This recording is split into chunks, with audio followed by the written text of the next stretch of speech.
যার নেতৃত্বে আমরা একটি সুন্দর অনুষ্ঠান আয়োজন করতে সক্ষম হয়েছি। আমাদের সাথে আছেন অধ্যাপক ডক্টর আবেদা সুলতানা, আন্তর্জাতিক নারী দিবস 2025 উদযাপন কমিটির সভাপতি এবং প্রভোস্ট বীর প্রতীক তারামন বিবি হল, জাহাঙ্গীরনগর বিশ্ববিদ্যালয়।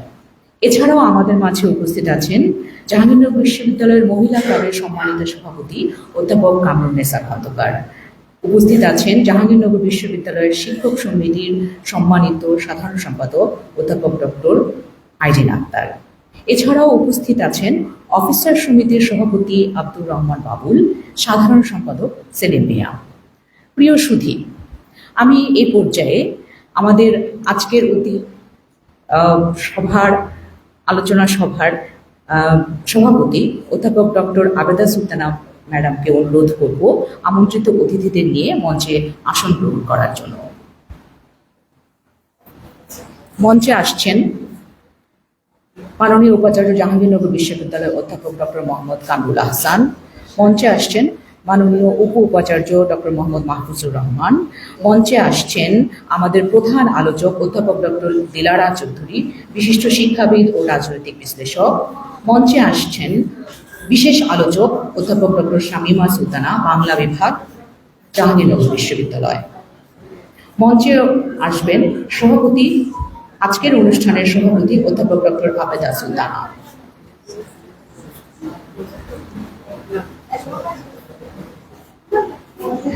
মঞ্চে আসবেন প্রধান আলোচক অধ্যাপক ডক্টর দিলারা চৌধুরী, বিশিষ্ট শিক্ষাবিদ ও রাজনৈতিক বিশ্লেষক। বিশেষ আলোচক অধ্যাপক ডক্টর শামীমা সুলতানা, বাংলা বিভাগ, জাহাঙ্গীরনগর বিশ্ববিদ্যালয়।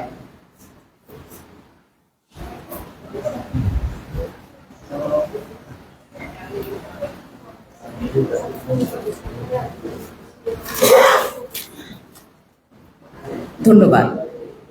প্রিয় সুধী, আপনারা জেনে আনন্দিত হবেন আজকের অনুষ্ঠানটি জাহাঙ্গীরনগর বিশ্ববিদ্যালয়ের জনসংযোগ অফিস কর্তৃক পরিচালিত বিশ্ববিদ্যালয়ের অফিসিয়াল ফেসবুক পেজ থেকে সরাসরি সম্প্রচার করা হচ্ছে।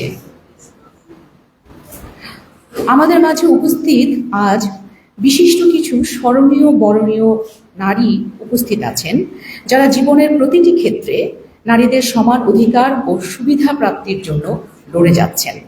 তেমনি কিছু গুণবান মানুষের লড়াকু পথ চলার কথা আমরা আজ শ্রদ্ধা করে শুনব। এ পর্যায়ে আমি স্বাগত বক্তব্য দেওয়ার জন্য মঞ্চে আসার জন্য অনুরোধ করছি আন্তর্জাতিক নারী দিবস উপলক্ষে আয়োজিত আলোচনা সভার স্বাগত বক্তব্য দেবেন জাহাঙ্গীরনগর বিশ্ববিদ্যালয়ের আন্তর্জাতিক নারী দিবস 2025 উদযাপন কমিটির সদস্য সচিব তাসলিমা নাহার। সদস্য সচিব মহোদয় অনুরোধ করছেন ফুল দিয়ে কিছু বিশিষ্ট মানুষকে বরণ করে নেওয়ার জন্য। এ পর্যায়ে আমি ফুল দিয়ে আমাদের অনুষ্ঠানে বরণ করে নিতে চাই এবং অনুরোধ করব মঞ্চে আসার জন্য অতিথিদের মধ্য থেকে অধ্যাপক ডক্টর নাসরিন সুলতানা, সরকার ও রাজনীতি বিভাগ। আমরা অধ্যাপক ডক্টর নাসরিন সুলতানাকে ফুল দিয়ে বরণ করে নিচ্ছি।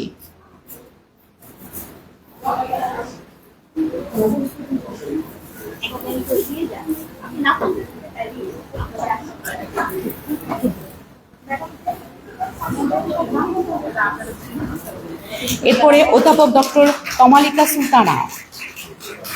অতিথিদের ফুল দিয়ে বরণ করে নিচ্ছেন অধ্যাপক ডক্টর নাসরিন সুলতানা, অধ্যাপক তমালিকা সুলতানা, অধ্যাপক ডক্টর তাসলিমা এবং শারীরিক শিক্ষা অফিসের পরিচালক বেগম নাসরিন। অতিথিদের ফুল দিয়ে বরণ করে নিচ্ছেন অধ্যাপক ডক্টর নাসরিন সুলতানা, অধ্যাপক তমালিকা সুলতানা, অধ্যাপক ডক্টর তাসলিমা এবং শারীরিক শিক্ষা অফিসের পরিচালক বেগম নাসরিন।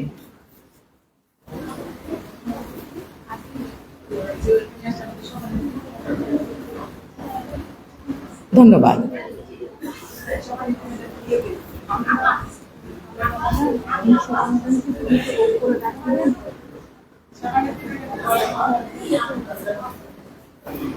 আমাদের মাঝে উপস্থিত মহিলা ক্লাবের সম্মানিত সভাপতি অধ্যাপক কামরুন্নেসা খন্দকার ম্যাডামকে ফুল দিয়ে শুভেচ্ছা জানাচ্ছি। এবং মহিলা ক্লাবের সম্মানিত সভাপতি অধ্যাপক কামরুন্নেসা খন্দকার ম্যাডামকে অনুরোধ করব মঞ্চে আসন গ্রহণ করবার জন্য। আমি আরো অনুরোধ করব মঞ্চে আসন গ্রহণ করবার জন্য অধ্যাপক ডক্টর সোমা মুমতাজকে। মঞ্চে আসন গ্রহণ করবেন অধ্যাপক ডক্টর সোমা মুমতাজ। নাটক ও নাট্যতত্ত্ব বিভাগ অধ্যাপক ডক্টর সোমা মুমতাজ।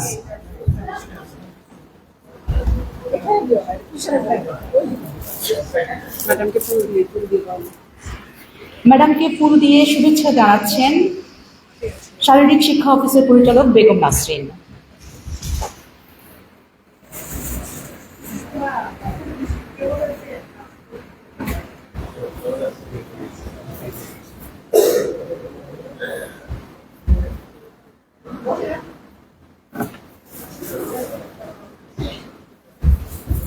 নারী ছাড়া একটি ঘর, একটি দেশ, একটি সভ্যতা চিরকালই অর্থহীন থেকে যায়। তাই নারীদের সম্মান দিতে যোগ্য মর্যাদা সবার আগে দেওয়া উচিত। আন্তর্জাতিক নারী দিবস উপলক্ষে আয়োজিত আজকের আলোচনা সভায় এই পর্যায়ে স্বাগত বক্তব্য দিতে মঞ্চে আসার জন্য অনুরোধ করছি জাহাঙ্গীরনগর বিশ্ববিদ্যালয়ে আন্তর্জাতিক নারী দিবস 2025 উদযাপন কমিটির সদস্য সচিব অধ্যাপক তাসলিমা নাহারকে।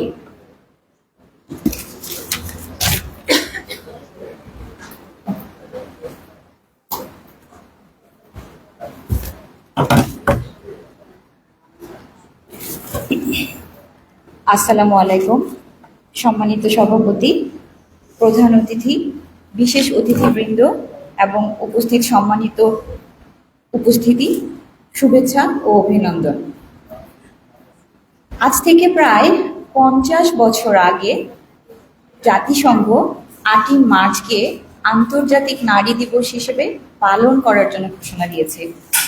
2014 সাল থেকে জাহাঙ্গীরনগর বিশ্ববিদ্যালয় কর্তৃপক্ষ এই দিবসটিকে উদযাপন করে আসছে। এরই ধারাবাহিকতায় 2025 সালে এসে আমরা এই নারী দিবসকে উদযাপন করছি 9ই মার্চ, কারণ গতকাল ছিল সাপ্তাহিক ছুটি। আমাদের এবারের আয়োজন একটু আড়ম্বরতা কম অন্যান্য বছরের তুলনায়, কারণ পবিত্র মাহে রমজান মাস চলমান।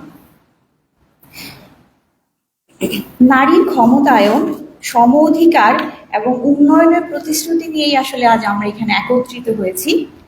আমরা জানি নারী সমাজের উন্নয়ন ছাড়া একটি দেশ, একটি সভ্যতা কোনোভাবে উন্নতি করতে পারে না। ইতিহাস সাক্ষী, এই সমাজ ও সভ্যতার যত স্তর আছে সব স্তরেই নারীর অবদান আছে এবং আমরা দেখতে পাচ্ছি এখন শিক্ষা, স্বাস্থ্য, প্রযুক্তি, ব্যবসা, রাজনীতি প্রতিটি ক্ষেত্রেই নারীরা নিজ যোগ্যতায় বলীয়ান। আমি যদি উদাহরণস্বরূপ বলতে চাই, আমাদের খুব সমসাময়িক অতীতকালে আমরা একটা মহামারী পাড়ি দিয়েছি, যেটি কোভিড মহামারী। সেই কোভিড মহামারীতে যে ভ্যাকসিন আমাদেরকে নতুন জীবনের গল্প শুনিয়েছে, সেই ভ্যাকসিনের আবিষ্কারক ছিল দুজন নারী। আপনারা জেনে আনন্দিত হবেন, এর মধ্যে একজন নারী আবিষ্কারক, ভ্যাকসিন আবিষ্কারক 2023 সালে মেডিসিনে নোবেল প্রাইজও পেয়েছেন। সো আমরা এখান থেকেই বুঝতে পারি নারীরা আসলে তাদের কর্মক্ষেত্রে কতটা বলীয়ান। তারপরেও এবছরের প্রতিপাদ্য অধিকার, সমতা, ক্ষমতায়ন, নারী ও কন্যার উন্নয়ন, এই প্রতিপাদ্য আসলে আমাদের মনে করিয়ে দেয়, যতই আমরা বলি না কেন যে নারীরা তাদের কর্মে অনেক এগিয়ে গিয়েছে, কিন্তু আসলে তাদের জন্য সুযোগ দেওয়ার আরো অনেক স্কোপ আছে এবং সেই স্কোপ দিতে হলে সবাইকে একসঙ্গেই কাজ করতে হবে। আমরা দেখতে পাচ্ছি এখনো অনেক চ্যালেঞ্জ রয়ে গিয়েছে আমাদের সমাজের প্রেক্ষাপটে। বাল্যবিবাহ, নারী নির্যাতন, কর্মক্ষেত্রে বৈষম্য এবং সর্বোপরি নিরাপত্তার অভাব প্রচণ্ডভাবে অনুধাবিত হচ্ছে। সম্প্রতি আমাদের দেশে নারীর প্রতি বিভিন্ন রকম সহিংসতার খবর পাওয়া যাচ্ছে, সেজন্য আসলেই আমরা উদ্বিগ্ন। আমরা জেনে খুবই মর্মাহত, মাগুরায় 8 বছরের শিশুটি তার জীবনের জন্য পাঞ্জা লড়ছে। ঢাকা বিশ্ববিদ্যালয়ের একজন শিক্ষার্থী যেভাবে হেনস্থার শিকার হয়েছে, এটা আমাদেরকে উদ্বিগ্ন করে। এই সমস্ত চ্যালেঞ্জ মোকাবেলা করতে হলে পরিবার, সমাজ এবং রাষ্ট্রকে একসঙ্গে কাজ করতে হবে। নারীদের জন্য একটি নিরাপদ, মর্যাদাপূর্ণ ও সমান সুযোগ নিশ্চিত করাই আমাদের লক্ষ্য হওয়া উচিত। আজকের এই আলোচনা সভায় আমাদের মাঝে উপস্থিত হয়েছেন বিশিষ্ট রাজনৈতিক বিশ্লেষক এবং শিক্ষাবিদ দিলারা চৌধুরী ম্যাডাম।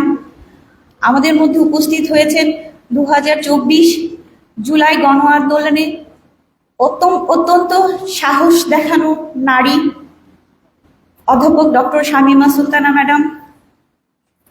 আমাদের মধ্যে উপস্থিত হয়েছেন আমাদের মাননীয় উপ উপাচার্য শিক্ষা মাহফুজুর রহমান স্যার। আমাদের মধ্যে উপস্থিত আছেন আমাদের মাননীয় কোষাধ্যক্ষ আব্দুর রহমান স্যার, এবং আমাদের মধ্যে উপস্থিত আছেন একজন অত্যন্ত যুক্তিবাদী মানুষ, যার আলোচনা আমরা শুনেই বড় হয়েছি বলতে হবে, আমাদের মাননীয় উপাচার্য অধ্যাপক কামরুল হাসান স্যার। এর সাথেও আছেন আমাদের আরো দুজন ম্যাডাম। আর আমাদের পরিশেষে আমাদের এখানে সভাপতি আবেদা সুলতানা ম্যাডাম। ওনার নেতৃত্বে আমরা এই অনুষ্ঠানটাকে আয়োজন করার জন্য যারাই কাজ করেছি, আপনারা তার ফলাফল দেখতে পাচ্ছেন। আমি আপনাদের সবাইকে এই মনোমুগ্ধকর আলোচনা উপভোগ করার জন্য স্বাগত জানাচ্ছি। আশা করি আমাদের আলোচকরা তাদের প্রজ্ঞা এবং জ্ঞান দিয়ে যে আলোচনা করবেন, সে আলোচনা যদি আমরা আমাদের বাস্তব জীবনে প্রতিফলিত করতে পারি, অবশ্যই নারীর জন্য একটা কমফোর্টেবল এনভায়রনমেন্ট ক্রিয়েট হবে, যেটা আমাদের সবার জন্যই কাম্য। আশা করছি আমাদের আলোচনা নারী অধিকার উন্নয়ন ও সম অধিকার প্রতিষ্ঠায় একটি গুরুত্বপূর্ণ ভূমিকা রাখবে। ধন্যবাদ। জয় হোক নারীর। আসসালামু আলাইকুম।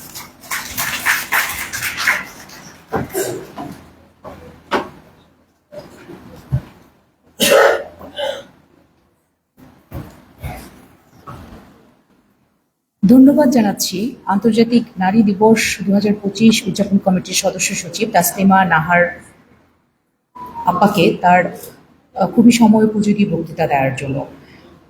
এবং তার কথায় আমরা বেদনা এবং একটা শঙ্কার বিষয় বুঝতে পারলাম যে নারীর প্রতি সহিংসতা, যেখানে আমরা সভ্যতা এগিয়ে যাচ্ছে, নারীর প্রতি সহিংসতা কমে যাবার কথা, কিন্তু আমরা বাস্তব পরিস্থিতিতে হয়তোবা খুব আশঙ্কাজনক পরিস্থিতির দিকেই এগোচ্ছি। তারপরও বলতে হচ্ছে, আজ আর নারীরা দুর্বল নয়। এই পৃথিবী এগিয়ে চলার চাবিকাঠি নারীর হাতে। এই পর্যায়ে শুভেচ্ছা বক্তব্য রাখবেন জাহাঙ্গীরনগর বিশ্ববিদ্যালয়ের মহিলা ক্লাবের সম্মানিত সভাপতি অধ্যাপক কামরুন্নেসা খন্দকার। শুভেচ্ছা বক্তব্য রাখবেন মহিলা ক্লাবের সভাপতি অধ্যাপক কামরুন্নেসা খন্দকার।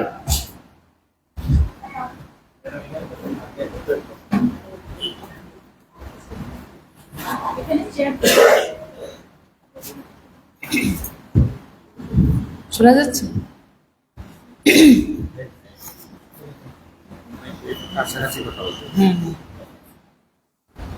বিসমিল্লাহির রহমানির রহিম।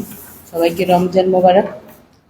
সম্মানিত প্রধান অতিথি আমাদের মাননীয় উপাচার্য অধ্যাপক মোহাম্মদ কামরুল হাসান এবং মাননীয় উপাচার্য ডক্টর মোহাম্মদ মাহফুজুর রহমান এবং আমাদের মাননীয় কোষাধ্যক্ষ মোহাম্মদ আব্দুর রহমান এবং আরও আছেন আমাদের প্রধান অতিথি ডক্টর দিলারা চৌধুরী এবং বিশেষ আলোচক হচ্ছেন আমাদের ডক্টর শামীমা সুলতানা এবং আরও আছেন আমাদের সাথে সুমা মমতাজ এবং আরও উপস্থিত আছেন আজকের এই দিনে আমরা যার জন্য এই প্রোগ্রামটা পাচ্ছি আমাদের সভাপতি ডক্টর আবেদা সুলতানা, তাকে সবাইকে। এবং সেই সঙ্গে আমি আরেকটা কথা বলছি, সদস্য সচিব যা বলে গেলেন ডক্টর তাসলিমা, তার সাথে সবকিছুই বলা, আসলে নতুন করে কিছু বলার নেই। তবে আমার মনটা খুবই খারাপ। আমরা আজকের দিনে সেই 8ই মার্চ থেকে যা দেখতে পাচ্ছি বাংলাদেশে, সেটার প্রতিনিধি হলি আসলে নারীদেরকে আমরা কি শুধু দুটো রঙের মধ্যেই রাখবো, গোলাপি এবং বেগুনি? আমি চাই না, আমি কখনোই সেটা চাই না। আমি চাই যে রংধনু 7টি রঙেই নারীরা সেটি প্রমোশন করবেন এবং সেইটাই সবার জন্য। 7টি রঙের মাঝে আমরা থাকতে চাই। এবং এই যে আজকে সারা দেশে আমাদের যে অবস্থা, সেটাকে আমরা কিভাবে দূরীভূত করব, কোথা থেকে আমরা সেটা চিন্তা করব, আশা করি আমাদের প্রধান আলোচক সে ব্যাপারে আমাদেরকে নির্দেশনা দিবেন। তিনি শুধু নারীই নন, তিনি আমাদের পথ নির্দেশক হিসেবে আমি জানি এবং ম্যাডামকে আমি চাই ম্যাডাম সেই নির্দেশনা আমাদের মাঝে বলে দেবেন। আরেকটা কথা আসলে না বললেই না, আজকে আমরা যে রংগুলোকে ব্যবহার করছি নারীদেরকে একটা জায়গায় গণ্ডির মধ্যে বেঁধে রাখার জন্য, আসলে কি তাই? নারীরা কোথায় নেই? একসময় আমাদের প্রধানমন্ত্রী, একসময় আমাদের স্পিকার, এবং সেই সঙ্গে আমরা দেখছি আজকে আমাদের শিক্ষক সমিতির তিনিও একজন নারী। এবং আমরা যারা আজকে নারীদের সমাবেশ দেখছি এখানে, সেই সমাবেশ আজকের জন্যই থাকবে না সবসময়ের জন্য আমরা পাবো? এবং সেটাই আমি মানতে চাই যে নারীরা সবসময় থাকবেন এবং অন্যদের সাথে তাল মিলিয়ে, অর্থাৎ আমাদের সহযোগী পুরুষ যারা তাদেরকে উপস্থিতি এখানে কম দেখতে পাচ্ছি, তারা কোথায় কি জানি জানি না, আশা করি তারা সেটা মনে রাখবেন। এবং সেই সঙ্গে শুধু একটা কথাই আমি বলতে চাই, আমাদের এই দেশ আজকে যে অবস্থায় আসছে, আসলে আমরা কি পেলাম, কি পাবো, এবং আমাদের যারা ছাত্রছাত্রী আছে তাদের জন্য আমরা কি দিয়ে যাবো এই নারী দিবসে? নারী দিবস শুধু একটা দিনের মধ্যে সীমাবদ্ধ থাকা উচিত না আমি মনে করি। নারীরা তাদের কর্ম দিয়ে সেটা প্রমাণ করতে চাচ্ছেন, চলবেন, এবং সর্বদা সেটাই বিরাজমান। এবং এই যে কষ্টের একটা সময় এখন আমরা পার করছি, শুধু আমার মনে হলো যে আসিয়ার ঘটনাটা হয়তো সামনে আসছে, কিন্তু ওই পরিপ্রেক্ষিতে আরো যে ঘটনা ঘটছে যেগুলো সামনে আসেনি, সেগুলোর আসলে কি হবে? ফলে সেই জায়গা থেকে আমাদের সচেতনতা আসতে হবে। ফলে সেই জায়গায় আসলে আমাদের বলা, এবং নবারুণ ভট্টাচার্যের মতো আসলে আমাদের বলতেই হচ্ছে এই মৃত্যু উপত্যকা আমার দেশ না, আমরা একটা সুন্দর এবং সামগ্রিকভাবে সবার জন্য সুন্দর দেশ আসলে চাই। সেটাই প্রত্যাশা করে সবাইকে ধন্যবাদ জানিয়ে শেষ করছি। আল্লাহ হাফেজ।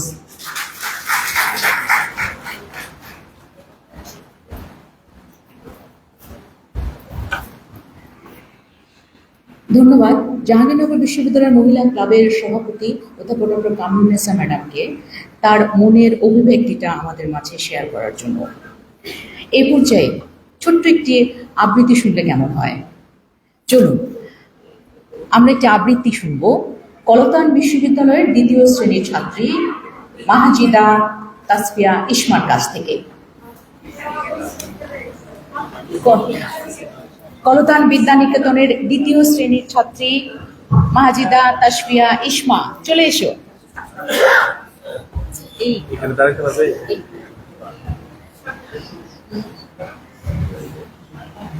আসসালামু আলাইকুম। আমি একটি কবিতা আবৃত্তি করব। কবিতার নাম নারী। লিখেছেন কবি শরদিন্দু কর্মকার। মানুষ কেন বলে মনে নারীর নিজস্ব নাই কিছু? আমি তো দেখি জগৎ চলে নারীর পিছু পিছু। বাপের ঘরের লক্ষ্মী আমি, স্বামীর ঘরে অন্নপূর্ণা, ছেলের ঘরের জননী আমি, আমি সারা সংসার অসম্পূর্ণ। আমার থেকে আপন করতে আর কি কেউ পারে? বাপের ঘরকে ছেড়ে এসেও বড়ি বাকি ঘরে। গোত্র থেকে গোত্রান্তর যদিও আমি হই, তবুও জানো জননী রূপে সকল খোঁজ হই। নারী হলো এ জগতে সবার জন্মদাত্রী, পুরুষ তান্ত্রিক সংস্থায় পুরুষকেই বড় করে। জেনে রেখো সেই পুরুষকেই নারী গর্ভে লালন করে। মহাকাল আমার পদতলে সাহিত্য চিরকাল।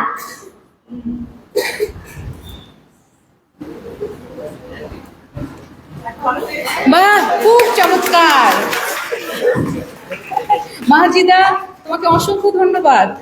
মাহজিদার কবিতার ছত্রে ছত্রে নারীর বহুরূপী বহুমাত্রিক ভূমিকার কথাটা আমরা জানতে পারলাম। মাহজিদাকে অসংখ্য ধন্যবাদ। নারী সৃষ্টির আদিশক্তি, তাদের নিয়ত শ্রদ্ধা জানানোই একটি সুস্থ সমাজের কর্তব্য।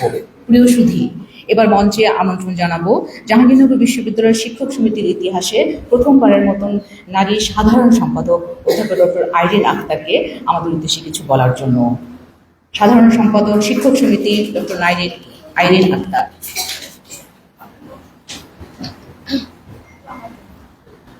আসসালামু আলাইকুম, শুভ সকাল। আমি প্রথমেই সালাম এবং শুভেচ্ছা জানাচ্ছি আমাদের অনেক প্রিয় কামরুল হাসান স্যারকে, আমাদের মাহফুজুর রহমান স্যারকে, আমাদের রব স্যারকে, তার সাথে আমাদের অনেক প্রিয় আরো 3-4 জন আমি এখানে নারী দেখতে পাচ্ছি। আমাদের দিলারা ম্যাডাম, আমি যখন 2005-এ জয়েন করি তখন দিলারা ম্যাডামকে আমি সবসময় লক্ষ্য করতাম। আমি 2 জন ম্যাডামকে লক্ষ্য করতাম অ্যাকচুয়ালি। একজন হচ্ছে দিলারা ম্যাডাম, আরেকজন হচ্ছেন আমাদের ম্যাথের ছিল মাহমুদা গনি ম্যাডাম।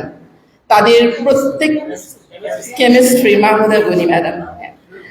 আর এর সাথে আমি আরো তিনজনের নাম বলি, ওনারা এখানে এসে প্রমাণ করবেন যে নারী বলতে কি বোঝায়। আমি আজকে আপনাদের সমস্ত শিক্ষকের কাছে কৃতজ্ঞ যে জাহাঙ্গীরনগর বিশ্ববিদ্যালয়ের ইতিহাসে আমি প্রথম নারী সম্পাদক হতে পেরেছি, সবার ভোটে আমি আসতে পেরেছি। কিন্তু একটু খেয়াল করে দেখেন, 50 বছরের ইতিহাসে আমি প্রথম। কেন আমি প্রথম হব? এটা তো আরো আগেই হওয়া উচিত ছিল। আমাদের প্রত্যেকটা ডিপার্টমেন্টে সমান সংখ্যক ছেলে এবং মেয়ে ভর্তি করা হয়। তাহলে আমি একটু প্রশ্ন রেখে যাই, আমাদের মেয়েরা কি পিছিয়ে আছে? সমান শিক্ষক এবং শিক্ষিকা কি নেই মেল এবং ফিমেলদের মধ্যে? এবং নারীরা সেই জায়গাটা আসলেই পিছিয়ে আছে।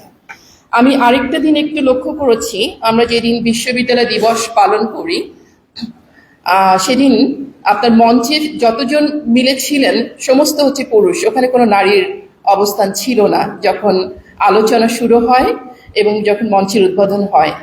আমি সেই দিন খুশি হব যেদিন আমাদের নারী দিবস পালন করতে হবে না।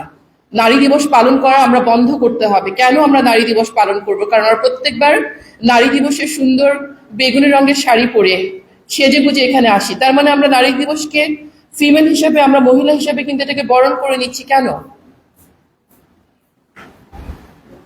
আমি কি বোঝাতে পেরেছি? গতানুগতিক আসতে হয় বলে আমরা করছি, কিন্তু আমাদের নারী দিবস পালন করা বন্ধ করে আমাদের সামনে এগিয়ে যেতে হবে। আমি 3টা ধর্মের কথা বলি। আমি একটু ধর্মের, আমার যে পড়াতে আমি হিউম্যান রিসোর্স ম্যানেজমেন্ট পড়াই। দেখেন, খ্রিস্টান ধর্মে মাদার মেরি জন্ম দিয়েছেন কোনো পুরুষ ছাড়া। হিন্দু ধর্মের 10 দেবী তার 10 হাত, অর্থাৎ সে 10 হাতে যখন কাজ করে একজন পুরুষ কিন্তু পারে না, তার 2টো হাত। এবার আমি আসি আমাদের ইসলাম ধর্মে। আমাদের নবীজি বিয়ে করেছিলেন যে ভদ্র মহিলাকে, উনি কিন্তু একজন ব্যবসায়ী ছিলেন। অর্থাৎ নারীরা কোনো ধর্মে কিন্তু পিছিয়ে নেই। বর্তমানে আমরা পিছিয়ে আছি, আমাদেরকে পিছিয়ে রাখা হচ্ছে। কামরুন্নাহার ম্যাডাম বলে গেছেন, বেগুনি রঙের মধ্যে আমাদেরকে আটকে রাখা হয়েছে। আমরা বেগুনি রং না, আমরা সব রং করতে চাই। ধন্যবাদ সবাইকে।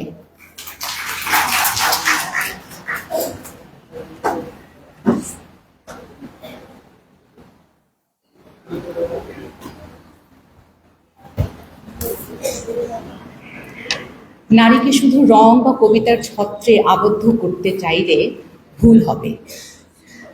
সভ্যতার মেরুদণ্ড হলো নারী। তাদের অবমাননা হলে সমাজেও ধস নামে। নারীদের অবদানকে তাই নিরন্তর কুর্নিশ জানাতে হবে। যেখানে নারীর সম্মান রয়েছে সেখানে সমাজ সংস্কৃতির উত্থান হবে।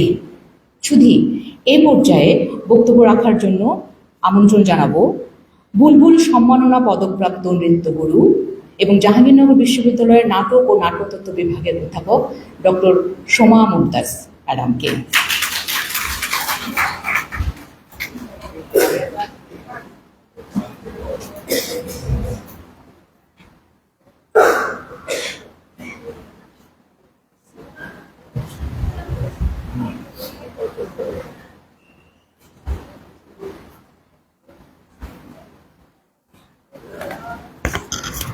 সমবেত সুধী, সকলকে শুভ সকাল।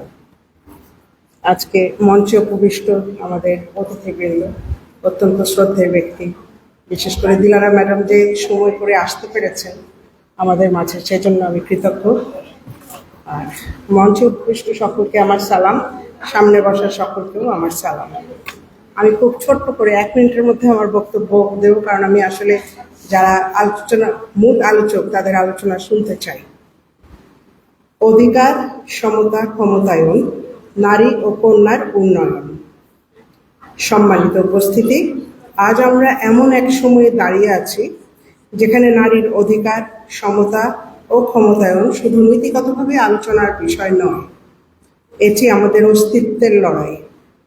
প্রতিদিন নারী ও কন্যা শিশুর প্রতি সহিংসতা, ধর্ষণ, বৈষম্য আমাদের সমাজের কালো দাগ। আমরা যদি সচেতন না হই তাহলে অন্ধকার আরো ঘন হবে। নারীর নিরাপত্তা নিশ্চিত করা শুধু আইন বা শাস্তির মধ্যে সীমাবদ্ধ নয়, এটি সামাজিক দৃষ্টিভঙ্গির পরিবর্তন জরুরি। পরিবার, শিক্ষা, প্রশাসন সকল স্তরে আমাদের নারীর প্রতি সম্মান ও ক্ষমতার সংস্কৃতি গড়ে তুলতে হবে। নারী শুধু ভুক্তভোগী নয়, নারী শক্তি, নারী সম্ভাবনা। তাদের ক্ষমতায়নই একটি উন্নত বাংলাদেশের ভিত্তি। চলুন আমরা সকলে মিলে একটি বৈষম্যহীন সমাজ গড়ি। ধন্যবাদ।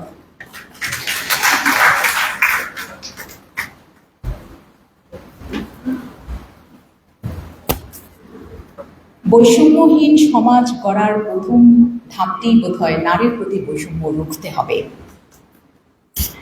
এই পর্যায়ে আমি মঞ্চে আমন্ত্রণ জানাবো আমাদের জাহাঙ্গীরনগর বিশ্ববিদ্যালয়ের মাননীয় প্রক্টর স্যারকে আমাদের আজকের প্রতিপাদ্য নিয়ে কিছু বলবার জন্য। অধ্যাপক AKM রাশিদুল্লাহ।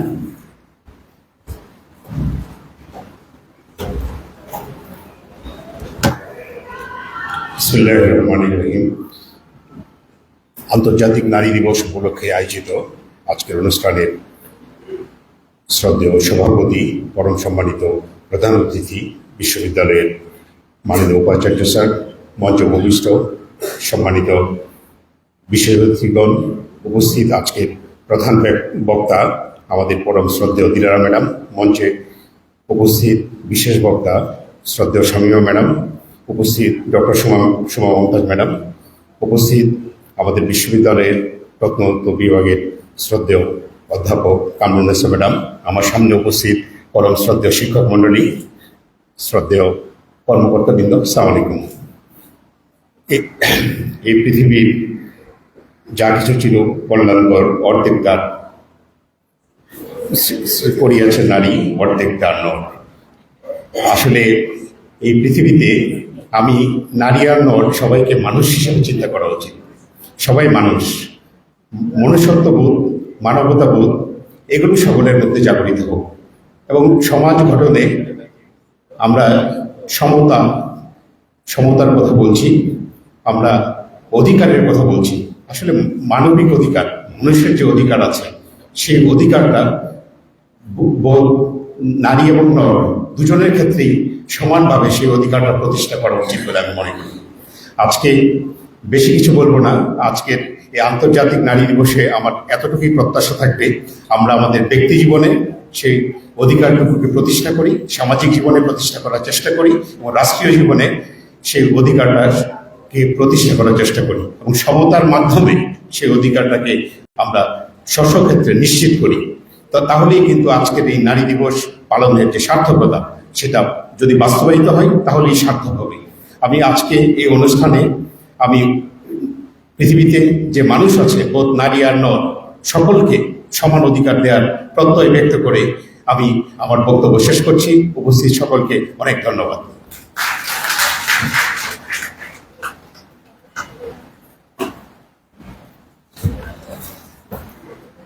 ধন্যবাদ মাননীয় প্রক্টর স্যারকে।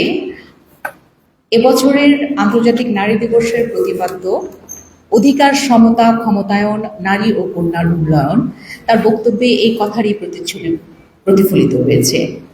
প্রিয় সুধী, এ পর্যায়ে বিশেষ অতিথির বক্তব্য রাখবেন অধ্যাপক ডক্টর মোহাম্মদ আব্দুর রব, মাননীয় কোষাধ্যক্ষ, জাহাঙ্গীরনগর বিশ্ববিদ্যালয়। বিশেষ অতিথির বক্তব্য রাখবেন অধ্যাপক ডক্টর আব্দুর রব, মাননীয় কোষাধ্যক্ষ।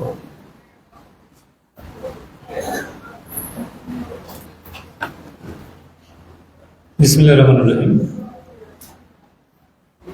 আজকের এই অনুষ্ঠানের উপস্থিত মাননীয় প্রধান অতিথি, উপাচার্য মহোদয়, বিশেষ অতিথি উপাচার্য শিক্ষা, আমাদের আজকের প্রধান আলোচক অধ্যাপক দিলারা চৌধুরী ম্যাডাম, বিশেষ আলোচক শামীমা সুলতানা, এখানে উপস্থিত অনুষ্ঠানের সভাপতি, মহিলা ক্লাবের সভানেত্রী এবং অন্যান্য যারা উপস্থিত আছেন সুধীমণ্ডলী, আসসালামু আলাইকুম।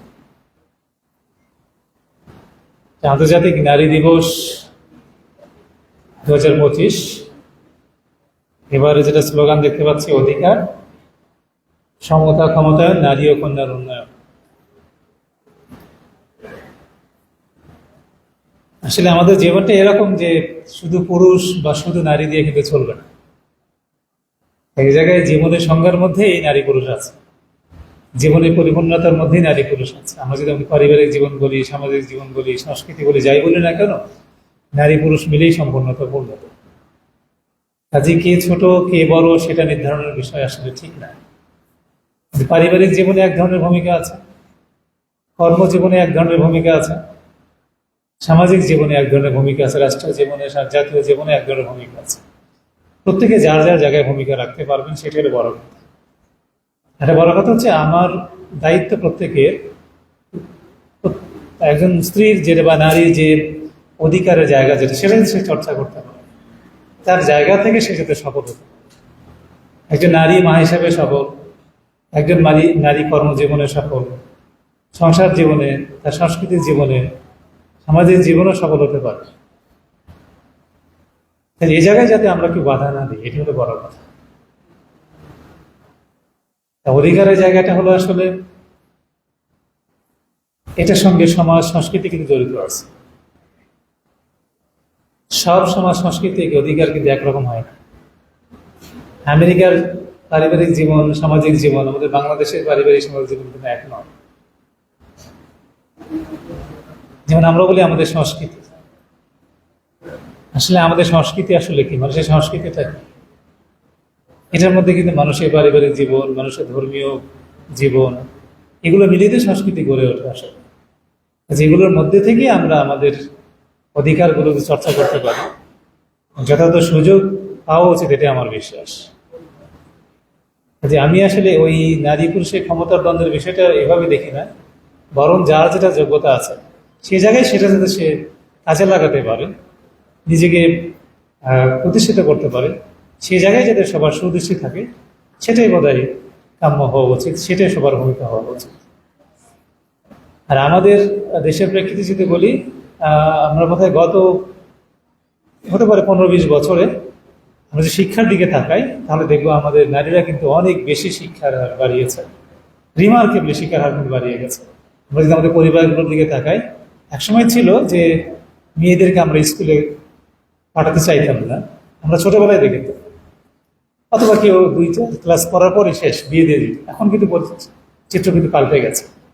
এখন কিন্তু পরিবারের মধ্যে মেজরিটি ফিলিং এরকম, মেয়ে বা ছেলে খুব একটা আলাদা করে দেখে বলে মনে হয় না। এখন কিন্তু বাবা মারা মেয়েটাকে গুরুত্ব দিচ্ছে, যেটা একটা উন্নতি কিন্তু সমাজের। আমার বিশ্বাস এগুলো উন্নত হবে, এগুলো এগিয়ে যাবে, এগুলো ঠেকিয়ে রাখা যায় না। যা হওয়ার তা হবে, আমরা কিন্তু ঠেকিয়ে রাখতে পারবো। আর আমাদের শিক্ষক সমিতির সম্পাদক ম্যাডাম যেটা বলেছে, এটা ট্রু, যে আসলে আমিও মাঝে মধ্যে ভাবি যে এই দিবস পালন করা আসলে কতটা মানে ক্ষমতায়নের পক্ষে সহায়ক। বাট আমার মনে হয় যে চলতে পারে কিছুদিন। আর আমার বিশ্বাস বাংলাদেশে আর সামনে খুব বেশি দিন বাদে এই দিবস পালন করতে হবে না, সেই সময় আমরা পৌঁছবো। সেই আশাবাদ ব্যক্ত রেখে সবাইকে শুভেচ্ছা জানিয়ে আমার বক্তব্য শেষ করছি। আল্লাহ হাফেজ।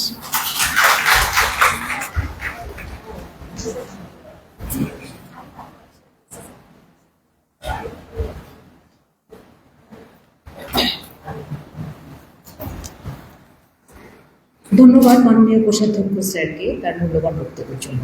এ পর্যায়ে বিশেষ অতিথির বক্তব্য রাখবেন অধ্যাপক ডক্টর মোহাম্মদ মাহফুজুর রহমান, মাননীয় উপাচার্য শিক্ষা, জাহাঙ্গীরনগর বিশ্ববিদ্যালয়।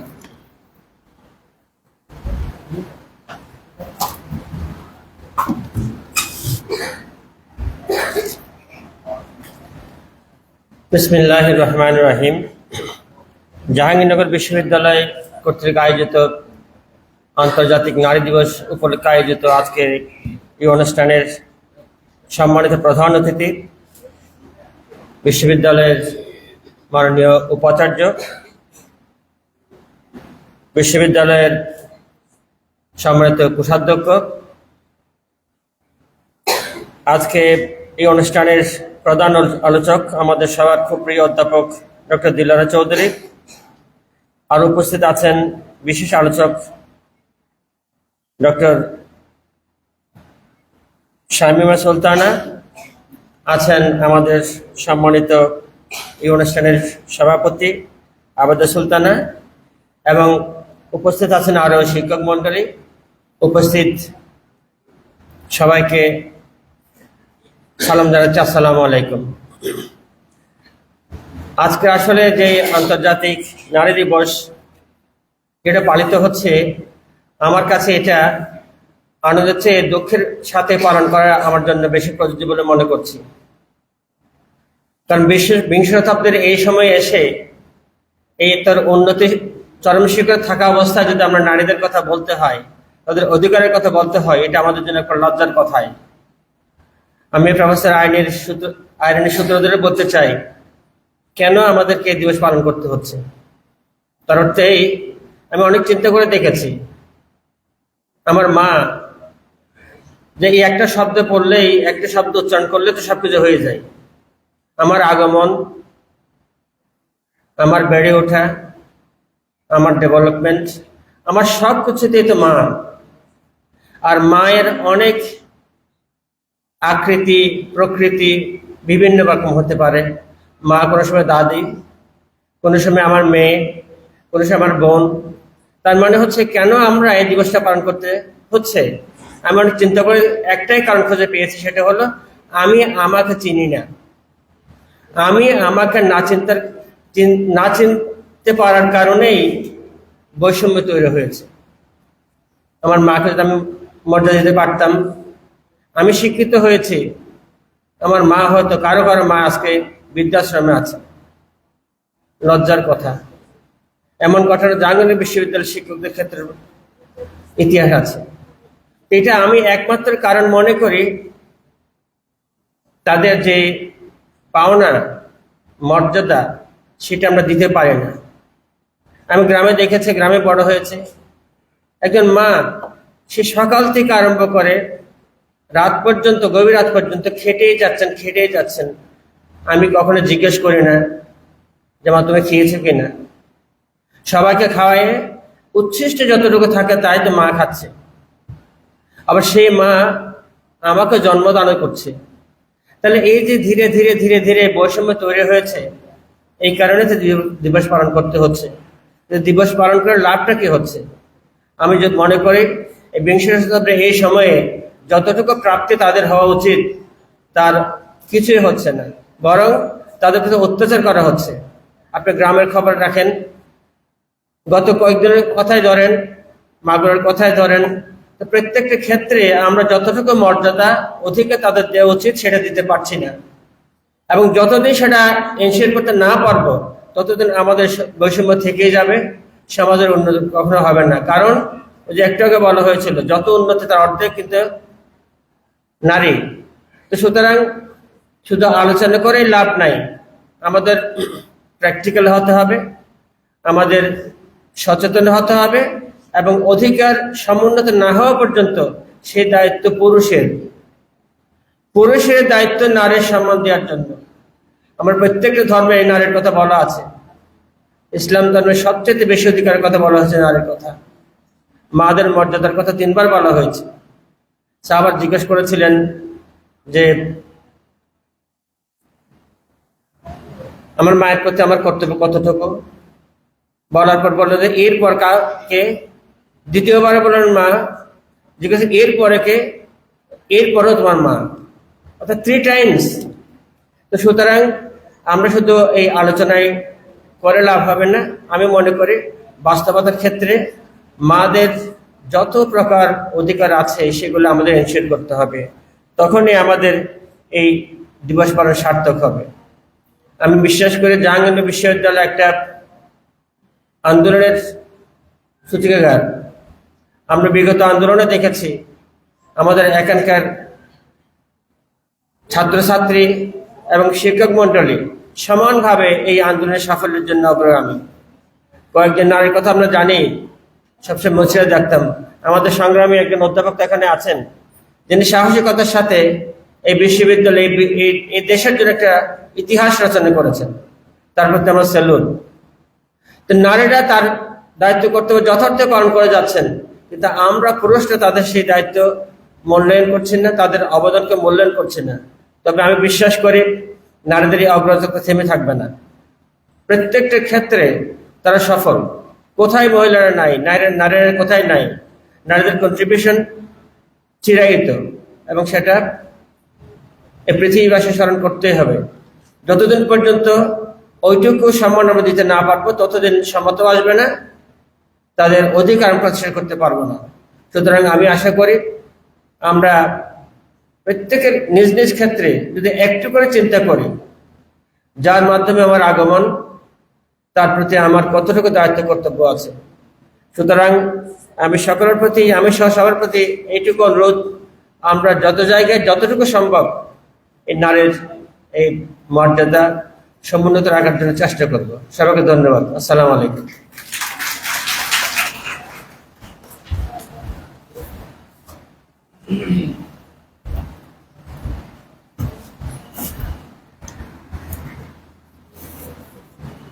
ধন্যবাদ। প্রিয় সুধী, এবার আমরা চলে যাব আজকের আলোচনা সভার মূল পর্বে। আমাদের মাঝে নারী দিবসের আলোচনা পর্বে প্রধান আলোচক হিসেবে উপস্থিত আছেন অধ্যাপক ডক্টর দিলারা চৌধুরী এবং বিশেষ আলোচক হিসেবে উপস্থিত আছেন অধ্যাপক ডক্টর শামীমা সুলতানা। মূল আলোচনায় যাবার আগে আমরা ক্রেস্ট দিয়ে আলোচকবৃন্দকে একটু শুভেচ্ছা জানাবো। এই পর্যায়ে আজকের আলোচনা সভার প্রধান অতিথি মাননীয় ভিসি স্যারকে ক্রেস্ট দিয়ে শুভেচ্ছা জানাবেন আন্তর্জাতিক নারী দিবস উদযাপন কমিটির সভাপতি ও বীর প্রতীক তারামন বিবি হলের প্রভোস্ট অধ্যাপক ডক্টর আবেদা সুলতানা। মাননীয় ভিসি স্যারকে ক্রেস্ট দিয়ে শুভেচ্ছা জানাচ্ছেন অধ্যাপক ডক্টর আবেদা সুলতানা। মাননীয় ভিসি স্যারকে ক্রেস্ট দিয়ে নারী দিবসের শুভেচ্ছা জানাচ্ছেন অধ্যাপক ডক্টর আবেদা সুলতানা।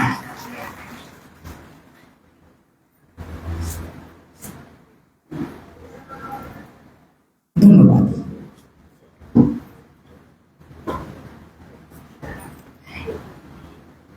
এ পর্যায়ে আমাদের প্রধান আলোচক অধ্যাপক ডক্টর দিলারা চৌধুরীকে ক্রেস্ট দিয়ে শুভেচ্ছা জানাবেন মাননীয় ভিসি স্যার।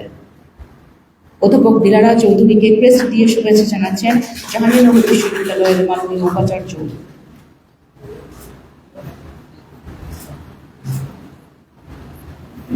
ধন্যবাদ। আমাদের আলোচনা পর্বের বিশেষ আলোচক অধ্যাপক ডক্টর শামীমা সুলতানাকে ক্রেস্ট দিয়ে শুভেচ্ছা জানাবেন উদযাপন কমিটির সভাপতি ও বীর প্রতীক তারামন বিবি হলের প্রভোস্ট অধ্যাপক ডক্টর আবেদা সুলতানা। বিশেষ আলোচক অধ্যাপক ডক্টর শামীমা সুলতানাকে ক্রেস্ট দিয়ে শুভেচ্ছা জানাচ্ছেন অধ্যাপক ডক্টর আবেদা সুলতানা।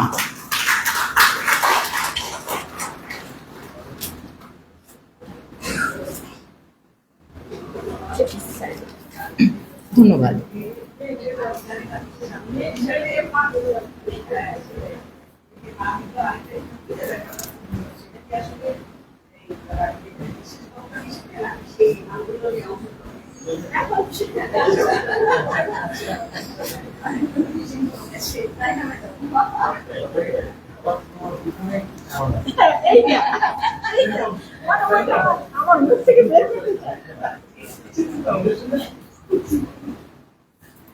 প্রিয় সুধী, কে বলে নারীরা দুর্বল, তারা সহজেই হেরে যায়?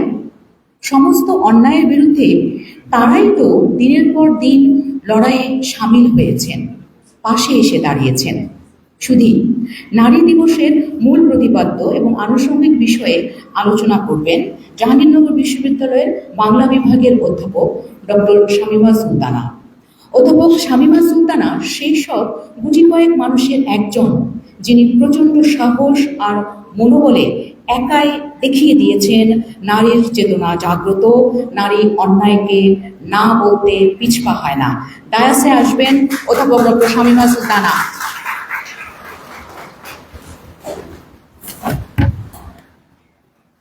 ধন্যবাদ সঞ্চালককে। মঞ্চে উপবিষ্ট আছেন মাননীয় উপাচার্য, আমার শিক্ষক কামরুল হাসান স্যার, আছেন প্রবিসি মহোদয় মাহফুজুর রহমান স্যার, আছেন কোষাধ্যক্ষ স্যার, আছেন মানে এই আলোচনার আসলে যিনি প্রাণ দিলারা চৌধুরী ম্যাডাম প্রধান বক্তা, তিনি আসলে মূল কথাগুলি বলবেন, আমি শুধু আমার জায়গা থেকে বলবো। আছেন আমার শিক্ষক সোমা মুমতাজ ম্যাডাম, আছেন জাহাঙ্গীরনগর বিশ্ববিদ্যালয়ের ফার্স্ট লেডি এবং আমার বান্ধবী, সেই জায়গা থেকে আমি গর্ববোধ করি।